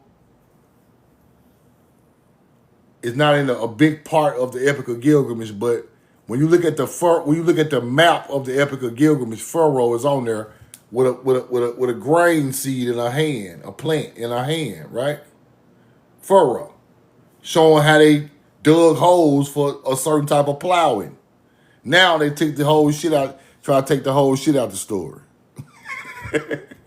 These people so crazy, bro. Pharaoh, within the standard of Babylonian or older Sumerian version of text, It is possible to use just thinking the deep emotional furrows of grief. Nah. They use the woman furrow to show like the plow. You found it? Yeah, cool, Fox. Sometime my computer don't pull it up. Yeah, Shala. There you go. Her name is Shala. Furrow. Shala. There you go. Exactly. There you go. Y'all be on it now. Y'all be on it.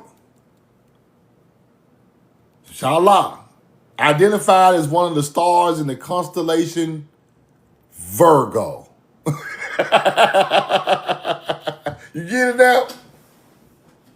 See, that star work heavy now. Y'all think that star work light. That star work heavy. Yeah. Identified with the furrow. You get it now? So it's a teaching. See, people think everything is deity work.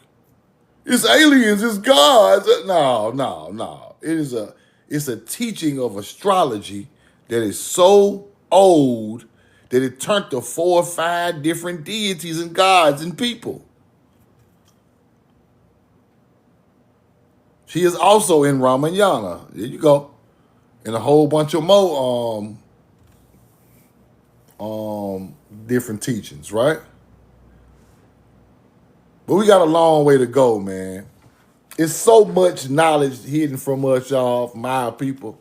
It's crazy. Like, if we really figure out, like, if we really figure out, I'm talking about 50% of what's been hidden, it's a problem. Because our people become too powerful when we learn the absolute truth. And they know that. So they gotta dumb us down and keep us dumb and hide and stupid and trying to look like, chase materialism. Anything they can do to keep us from locking in on what our ancestors taught, right? That's why I had to break myself from materialism and the thought of materials, and I had to break myself of that years ago. Because to acquire the knowledge right, you can't be materialistic. To acquire the knowledge right? You can't do it. I'm gonna tell you why. When you wake up and your mind is focused on, I gotta break my hustle, bustle, and break my neck to go get these Jordans. I gotta hustle and bustle to break my neck to go get this new house. I gotta hustle and bustle to pay the rent. Which is nothing wrong with this stuff now. Do what you want to do. Nothing is wrong. You know me, I ain't here to judge nobody or nothing. We like what we like. It's just that simple. But if we like it to the point to where it affects us forgetting about our history, that's when it becomes a problem, right? So people so dumbed down now. We wake up thinking about the car, the house, the shoes, the jewelry, whatever we want to do. And we forget about things that really matter over time. Now we know none of it. Who knew? Who knows? Let's be real, y'all. Be real with yourself. Be real with yourself, bro. Who knew we got a city named Ozita in ancient Florida, and Ozita is Hebrew? Like, who know this stuff? Like, don't none of us know this, bro. I just learned a lot of this stuff today. Right? Like, I went through this map today. I knew about certain other places like Alabama and stuff like that. But all these other names of these cities that we never heard of, this stuff is all Hebrew. Tamuka Indians and Creek Indians and Yamasee and Yuchi and Yamacraw all lived in these areas. Then you get to Mississippi, you get the Choctaw, the Chickasaw, the Chickamauga, the Batunica. Tunica is Tunis. Tunica is Tunis, people. That's where they get the word from. Tunica. Let me show you where tunica come from. I'm gonna blow your mind. Tunis. That's Hebrew. The god of the Hebrew is Tunis, the mother goddess. Right? That's where the word Tennessee come from. Come on, y'all. Think these words just popping up? Think these people dumb? We call these Native American, I'm sorry, we call them people's dumb every day. But we think they came up with these words. Nah. Hell nah. Ain't no way. Tunis or Tanit, right? Tunis or Tanit is the Phoenician mother goddess. Tunica. That's where they come from. The Tunica tribe, mound builder descendants of Mississippi down on the coast. Tuna, Tunis, Tanit, all are the same. Let me show y'all something. Let me show y'all something. It's right under your nose now. Right under your nose. Watch this right here. This is going to blow your mind if I can find it. It's going to blow your mind. Hold on. I got so many receipts, I can't even get to all this stuff, man. Let me see. Tanir. Rotocorn.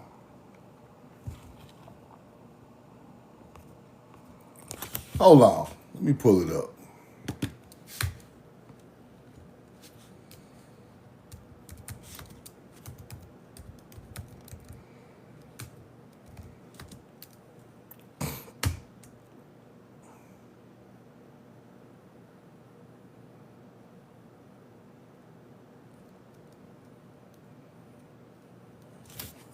Now, these same words that became the name of states, of this state, is ancient. This ain't no new shit, right? It's just the word been changed. You gotta understand it. It been changed.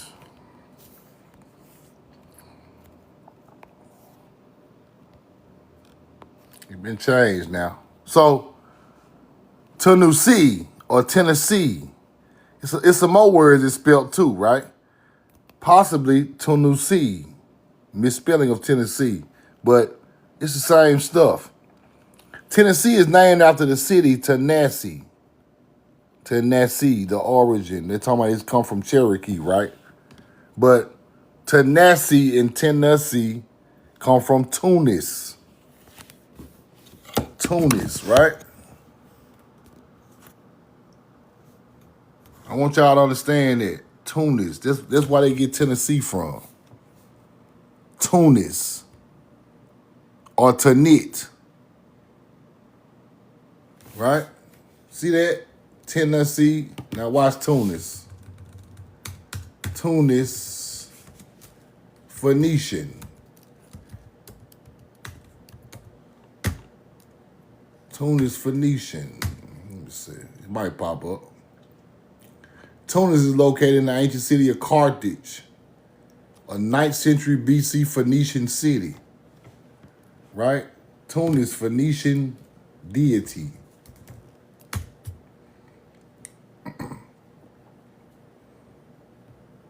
Tanit, chief of goddess of Carthage.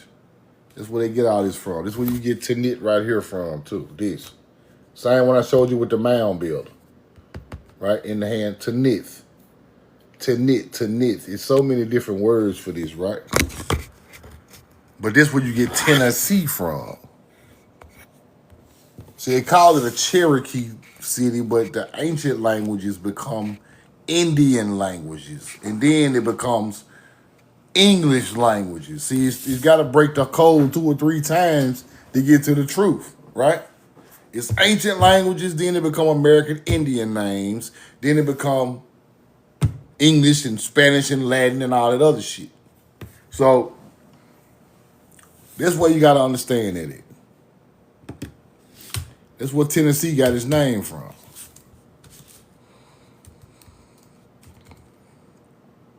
And like I told you, and that god of Tunis became Afri is when they named Africa.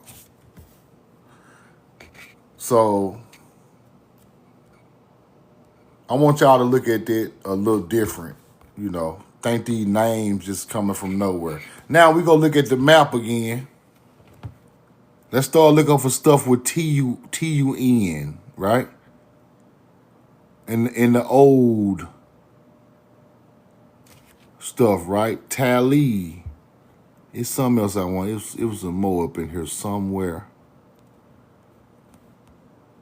You got to start connecting the names of the cities that go with this stuff too. Tula, right? See Tula? See, this stuff sound alike. Let me see something.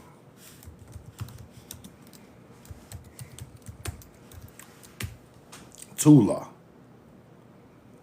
They say it's a Sanskrit word and the name of the astrological sign of Libra.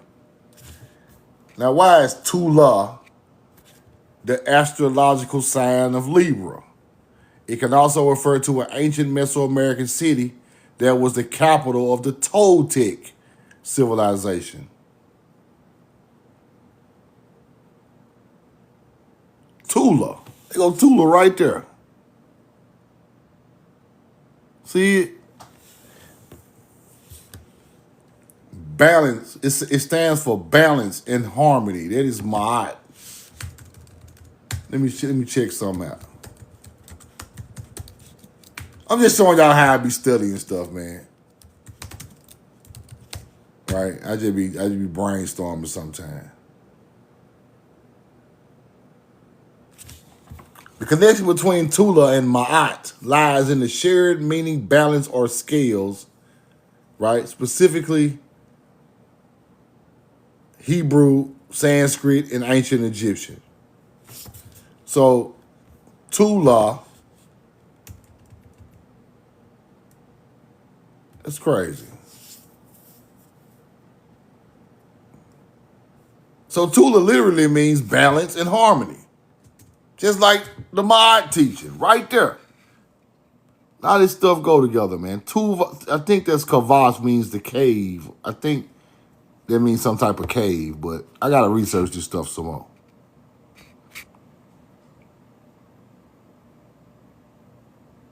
Ali Bama is a high place. And they call Alabama a high place. It was another one I wanted to see. It was something I wanted to show y'all. Let me see.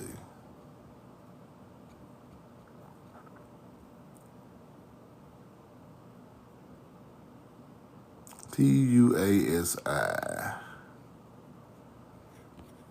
Yep, so any question, throw it in the chat, y'all. Any question, throw it in the chat. Any questions, throw it in the chat. Now, we thought, like, they taught our people meditating is all selfishness, right? You all worried about yourself when you meditating, right? But that's not what that originally was for. Meditating was making sure the crops around you were in good spirits.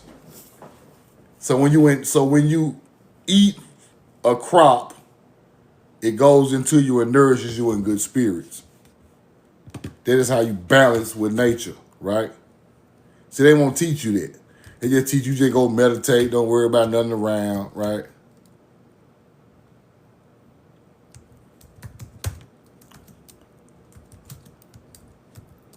See, this stuff was all in nature. It wasn't never for just self, right? That's why they messed us up at.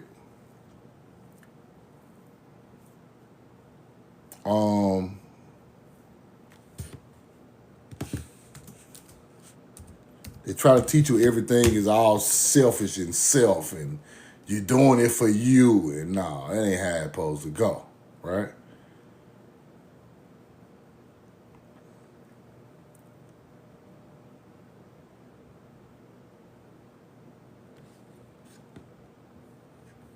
It ain't never all for self. It's supposed to be never all for self. You meditating for you, the environment around you, the crops, and when you could see, let's say he grew these crops, right? He is meditating for these crops to have some type of good vibe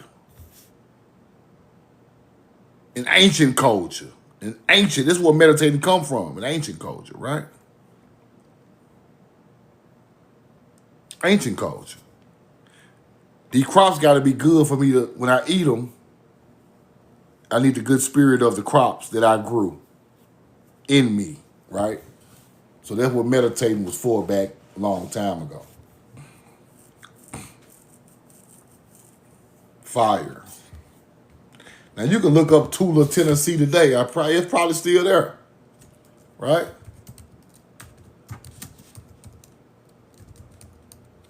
Tula, Tennessee.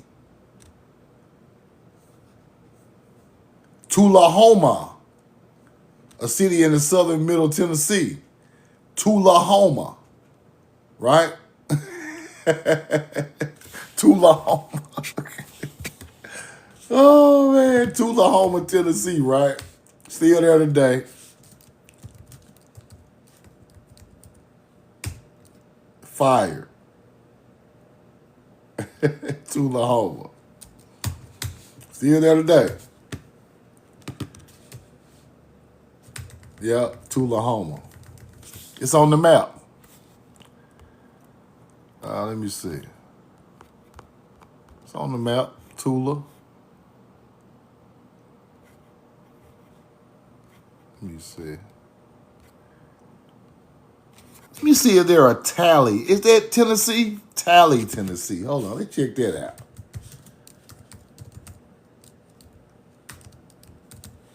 Tally, Tennessee. Tennessee. I don't think that's there no more. That motherfucker is gone. Let's see the Tennessee. There you go.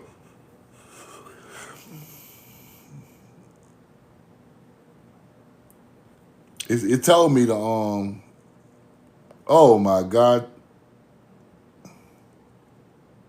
Oh man. Oh man. When I show y'all this, I'm done for the night, bro.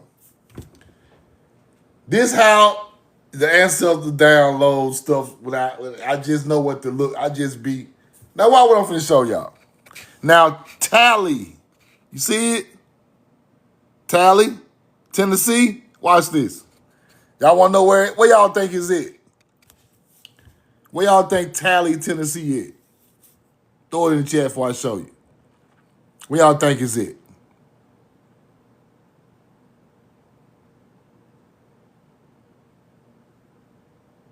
This is our real history right here, bro. Live downloading from ancestors, from me to you.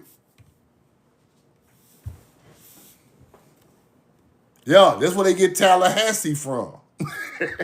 Tally is Hebrew, bro. Real talk. Y'all know Tally Hebrew, right?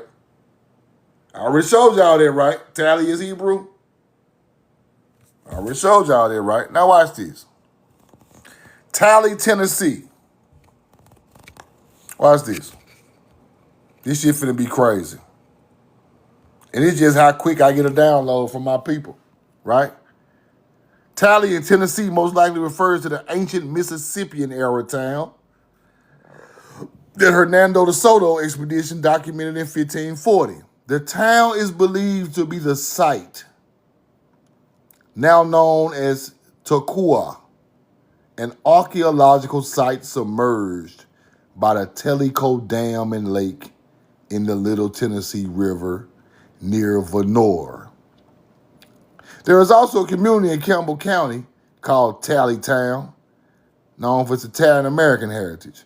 But the original Tally is named Toccoa, an archaeological site submerged by the Tellico Dam. Now, Tellico Dam, let's go look that up. That's crazy. Y'all see what happened to it, right? Motherfucker underwater. See what we said? Tellico Dam, Tennessee. Oh my God. Here we go. Down the rabbit hole. And there you got it. And there she blows. See how quick this stuff right here in your face? Now you see your history. See how fast we figure this shit out when you get to get into the real words and the real meanings, and stop listening to all this foolishness these folk be trying to teach. Straight to the facts. One of our ancient towns is under that damn dam right there. And they named it the same thing. Tellico. You hunter-gatherers. Tennessee Valley. Fang say ERG. Damn.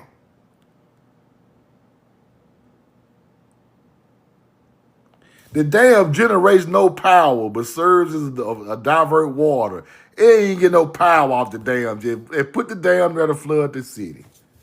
Now, Tallico was the Tally, Tennessee, that the Soto, the town, that the Soto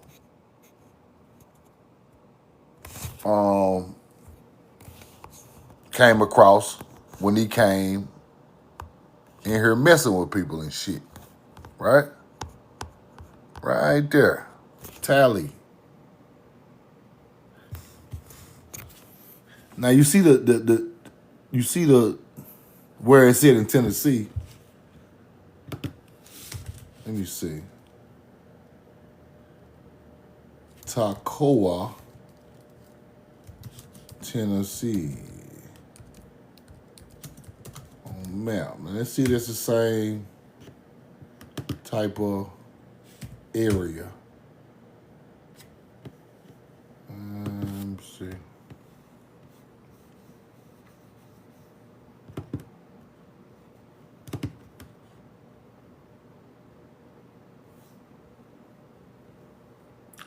Core Senior.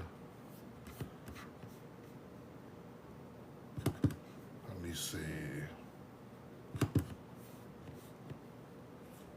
Yep, same area. Same area on this map is with a dam in the same area. Do some research on that though. But let me get out of here, man. I'll go back over this stuff again. I'm gonna go back over this again. Probably tomorrow. But for sure, if I don't, we're going back over it again Monday, and I'm going to have a little more information on what we're looking at. But as you can see, all I wanted to prove tonight was these names are Hebrew. And the people there were Hebrews or Ivri or the jewels of God, nature's chosen people, which became God's chosen people.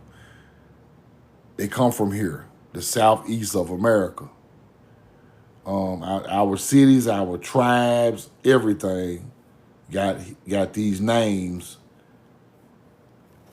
these Hebrew names. So that is our ancient ancestors, which were mound builders who were Hebrews, and we are the descendants of those people thousands of years later. So the first Hebrew is from America because the real Hebrew is an agriculture person. And the oldest agriculture is here. With the oldest astrology that go with agriculture is here. So That's what I come to prove. I come to prove that the original Hebrew comes from America. Some of our people left, and the rest of them stayed, and those were our ancestors who are still here, while we are still here today, right? Some of them went around the world, built other things. A lot of us stayed. So about time the 1500s came, we was in tribes all across the southeast, Midwest, and Atlantic coast. And then the Soto come in, burning down towns, unaliving people, right? And then the other damn country come in, the French, the British, the Spanish, everybody steady coming, moving our people around and mixing the bloodlines and putting fake Indians in our tribes of the Southeast. We built all them crop fields in the Southeast, not no Native American. Them cotton, corn, tobacco fields, our ancestors built that because the ancient ancestors of the mound builders done the same thing, right? Ancient Choctaws grew cotton. That's a fact. Way before slavery, way before African slave lie. The ancient Choctaws were growing cotton, dyeing it with murex snails, purple, and all that type of stuff, just like, because that's where Hebrew come from. Purple dye from a snail on cotton. That's Hebrew. So you got to know that. Ancient culture became the American Indian. The ancient Hebrew-speaking culture became the American melanated Indian on this land, right? When we speak of ancient Hebrews, they got on copper shields, copper swords, copper chest plates with minerals in the chest plate, right? Them ancient people buried in the mound that they found got copper swords, copper chest plates, copper arm plates. Look it up, right? The copper culture was Hebrew culture. That's why the Phoenician and the Minian took copper over there. So you must know what you looking at. You got to know what you looking for to know what you looking at, right? So the reason they call these tribes the 12 tribes is because different tribes in different regions of America use a different stone, right? And they put it in a chest plate. They put it in a chest plate. Wearing chest plates is Hebrew, right?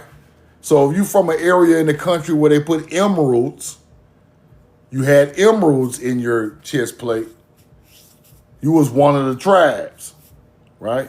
You was from the area where they put quartz or a gate or these other, just like the 12 tribes, stones of the Hebrew overseas. Same thing, right? This is where they get this stuff from.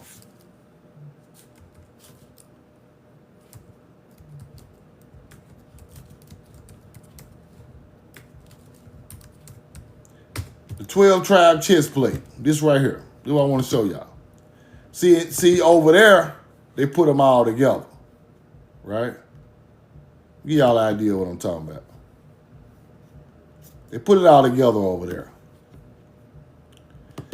But these tribes this stuff don't go together like this. See, this how you know that these people were we taught this way after, right? 12 different stones. See that?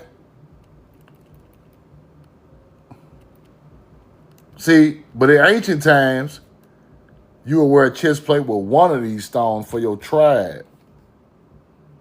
Right? You wouldn't wear all the stones together. See, this is how you can tell this shit is from over there. Right? This is Jewish. It started to get Jewish at this point.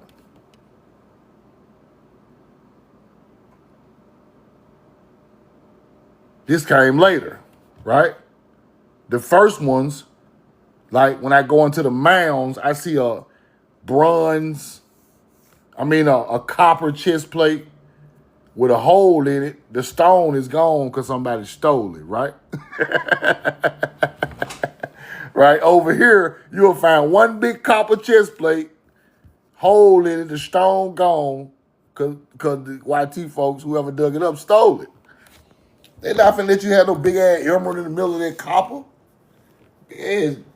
So, and then all of these stones are not even from over there. All 12 of them stones found in America on their chest plate. All 12 of them found in America on their chest plate. All 12 of them not found in Israel, in the Middle East, and no. All them stones in the chest plate does not come from over there. Some of them stones only come from America. Research it. Right? So, when I go through the mound builders artifacts and I see these different stones found in the mounds, it's showing what tribe they are. Right? Because this was a teaching also.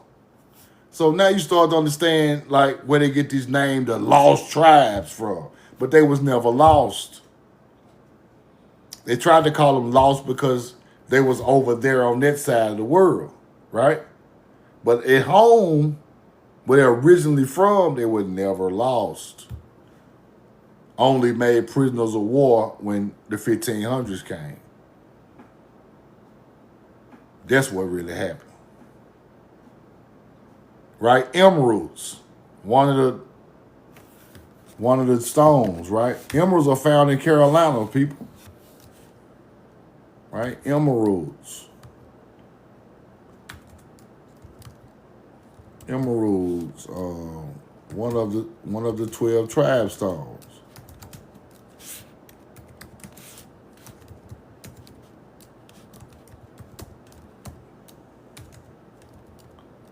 I want y'all to understand this now. Emerald is one of the 12 tribe stones. Emerald is found in South America and the Carolinas, right? So I got a newspaper clipping talking about emeralds in the chest plate in Carolina.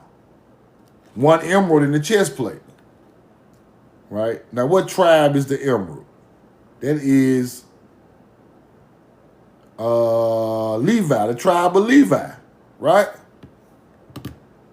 The emerald is the Levi tribe, and they in the newspapers, the copper chest plate had emerald for the Levi tribe. Then you go to the Midwest and find one of the other minerals, right? Yeah, turquoise one too. Turquoise was the South American tribe, right? That's why the turquoise was used by the Mayan and the Olmec, right? You get it now? Like, this how I kind of go. I did some research on this a long time ago. I got to go back to my old receipts to pull it, to show y'all. But I'm just trying to give y'all an idea what I went over. Right? So turquoise, that's associated with the tribe of Judah, representing communication and spiritual attunement. High priest, here you go, check it out. A high priest of these people are wearing it in the breastplate. Stones of the high priest breastplate in the book of Exodus. Breastplates. Stones and breastplates. This is where it started. It evolved by the time it got to the Bible. But in ancient time, they were wearing copper with the stone, the high priest of that particular tribe, breastplates. So the turquoise with the Mayan and the Olmec South American bloodline that came from the north, because them people don't come from no Africa, them people come from the Mississippi River, bro. Olmec, all that shit. Mayans, all that shit. They just evolved and moved down that way. They talk about the Aztecs and other tribes leaving Utah, going to Mexico. That's a fact. So North America is the old world. Then you get Olmec, Mayans, Incas, Aztecs later, bloodline coming, you know what I'm saying? But the ancient bloodline were wearing them stones with the breastplate. Let me give y'all an idea of what I'm talking about. And I'm gonna get out y'all way. I know I'm up late. I'm riled. I'm going hard tonight. Let me see. Mound builders. Let me see if they're gonna pull something up for me. Sometimes they'll pull up a little something.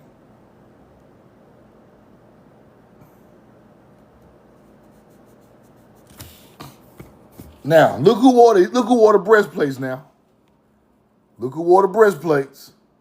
The term mound builder's chest plate refers to artifacts and adornments associated with pre-Columbian Native American cultures, the Hopewell and the Mississippian.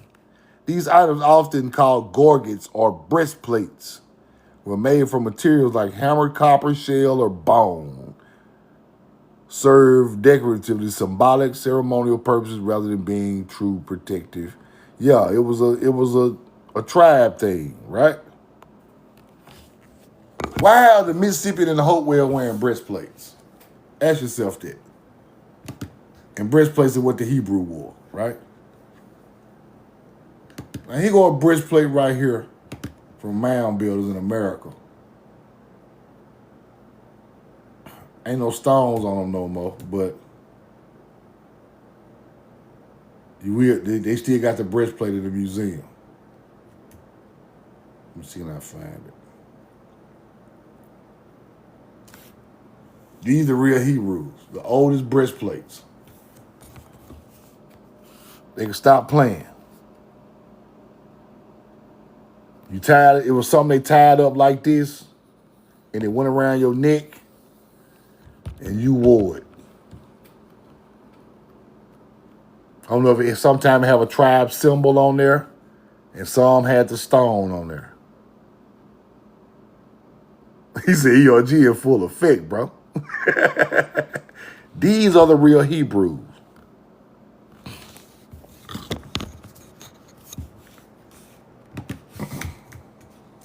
They even had head plates and all that type of stuff. Head plates, swords, all that.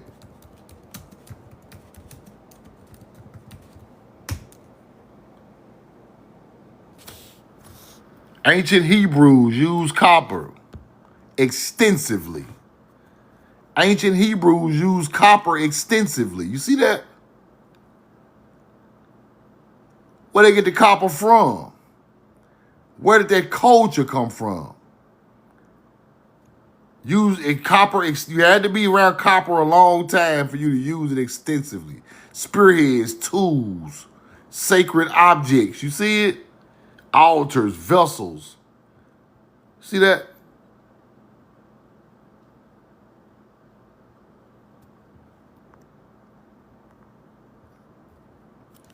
Same place they found an Anunnaki tombstone in Iraq.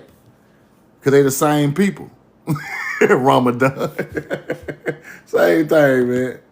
You still wear the breastplate for your tribe. Back in those ancient times, these tribes, it wasn't that many people around like that. So them tribes got around the world, they still wore the same stuff. So, as you see, Hebrews had breastplates, right? So now, you got to know where the copper come from, right? Isle Royale, Michigan. It's a whole town under the Lake Michigan, y'all. Isle Royale, Michigan, copper. Here you go. Long history of copper mining, dating back 6,000 years. Used to create tools and ornaments. This is where the Hebrews started with the copper. Right? Not overseas, right here in America. It's older than 6,000 too. They can stop that. But there's a buried town under Lake Michigan. Old town.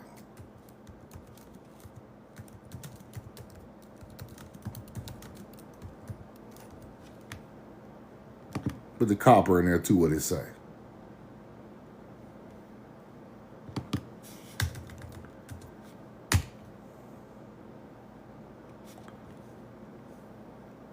Singapore, Michigan, a 19th century lumber boom town, buried in shafts and sand dunes. It ain't buried, it's flooded. I'm tripping.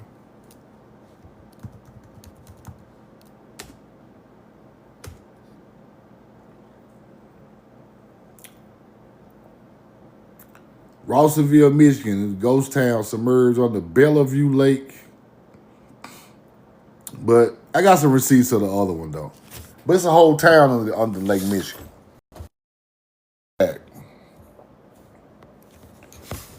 But I want y'all to study Isle Royale. Isle Royale. That's where a lot of the copper that's found in Europe and Africa and stuff come from because it's 95% pure.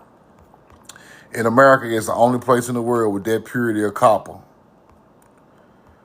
Let me see if I find something right quick. Let me show y'all what you see that ship. See that ship, right? See it? Minion ship, Michigan, Keweenaw Peninsula, copper mines. You see it? That's a Phoenician ship, a Minoan ship, carved in the canyon on Lake Michigan, Lake Superior. Phoenician shit in America, coming from the copper area. See it? Linear A languages, which is Hebrew.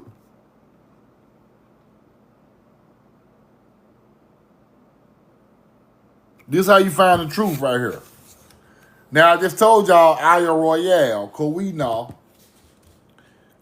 Peninsula.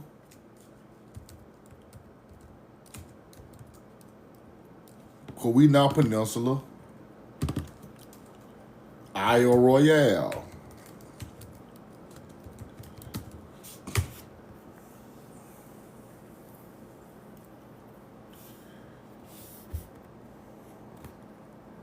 That area right there is where all the ancient culture got all the minerals from.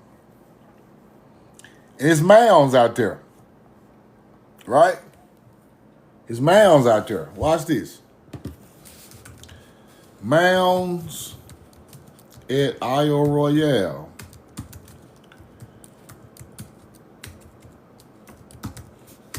Mounds out there.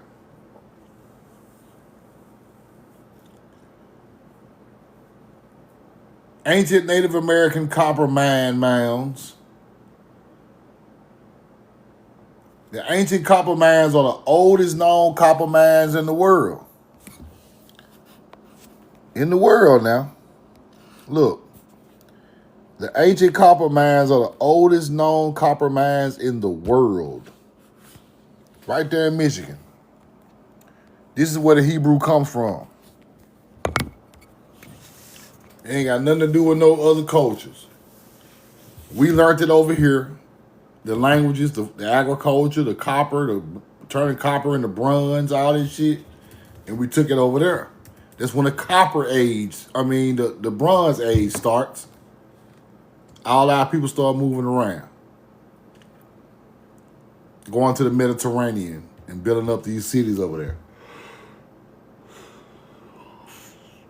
But we'll talk about this more, man. I love y'all. I'm in love with you. I appreciate it. I just had to get into a little something tonight because I was studying. I wanted to show y'all something. But I'm gonna go back into them names of these cities, and we're gonna get to the bottom of this all this week. I want to go through all these names and try to find these places today, and look what's out there. Because if it was there back when the Soto came, it's still mounds in ancient areas where our people lived in these areas, and I wanna get there because this history has never been done before throughout anybody trying to teach history. Don't nobody try to teach us what was the name of this city here before it was dead. Was it Hebrew or was it Native American or what language was it?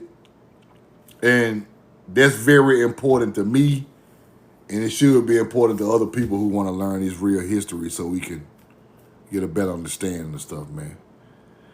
I'm gonna hop back on tomorrow, man, after watch a little football. I love y'all. I'm in love with you, man. Lil at the gun. I'm gonna put this live on YouTube, and I'm gonna keep dwelling on this though. We ain't done with this. We know the truth now. Y'all have a safe night.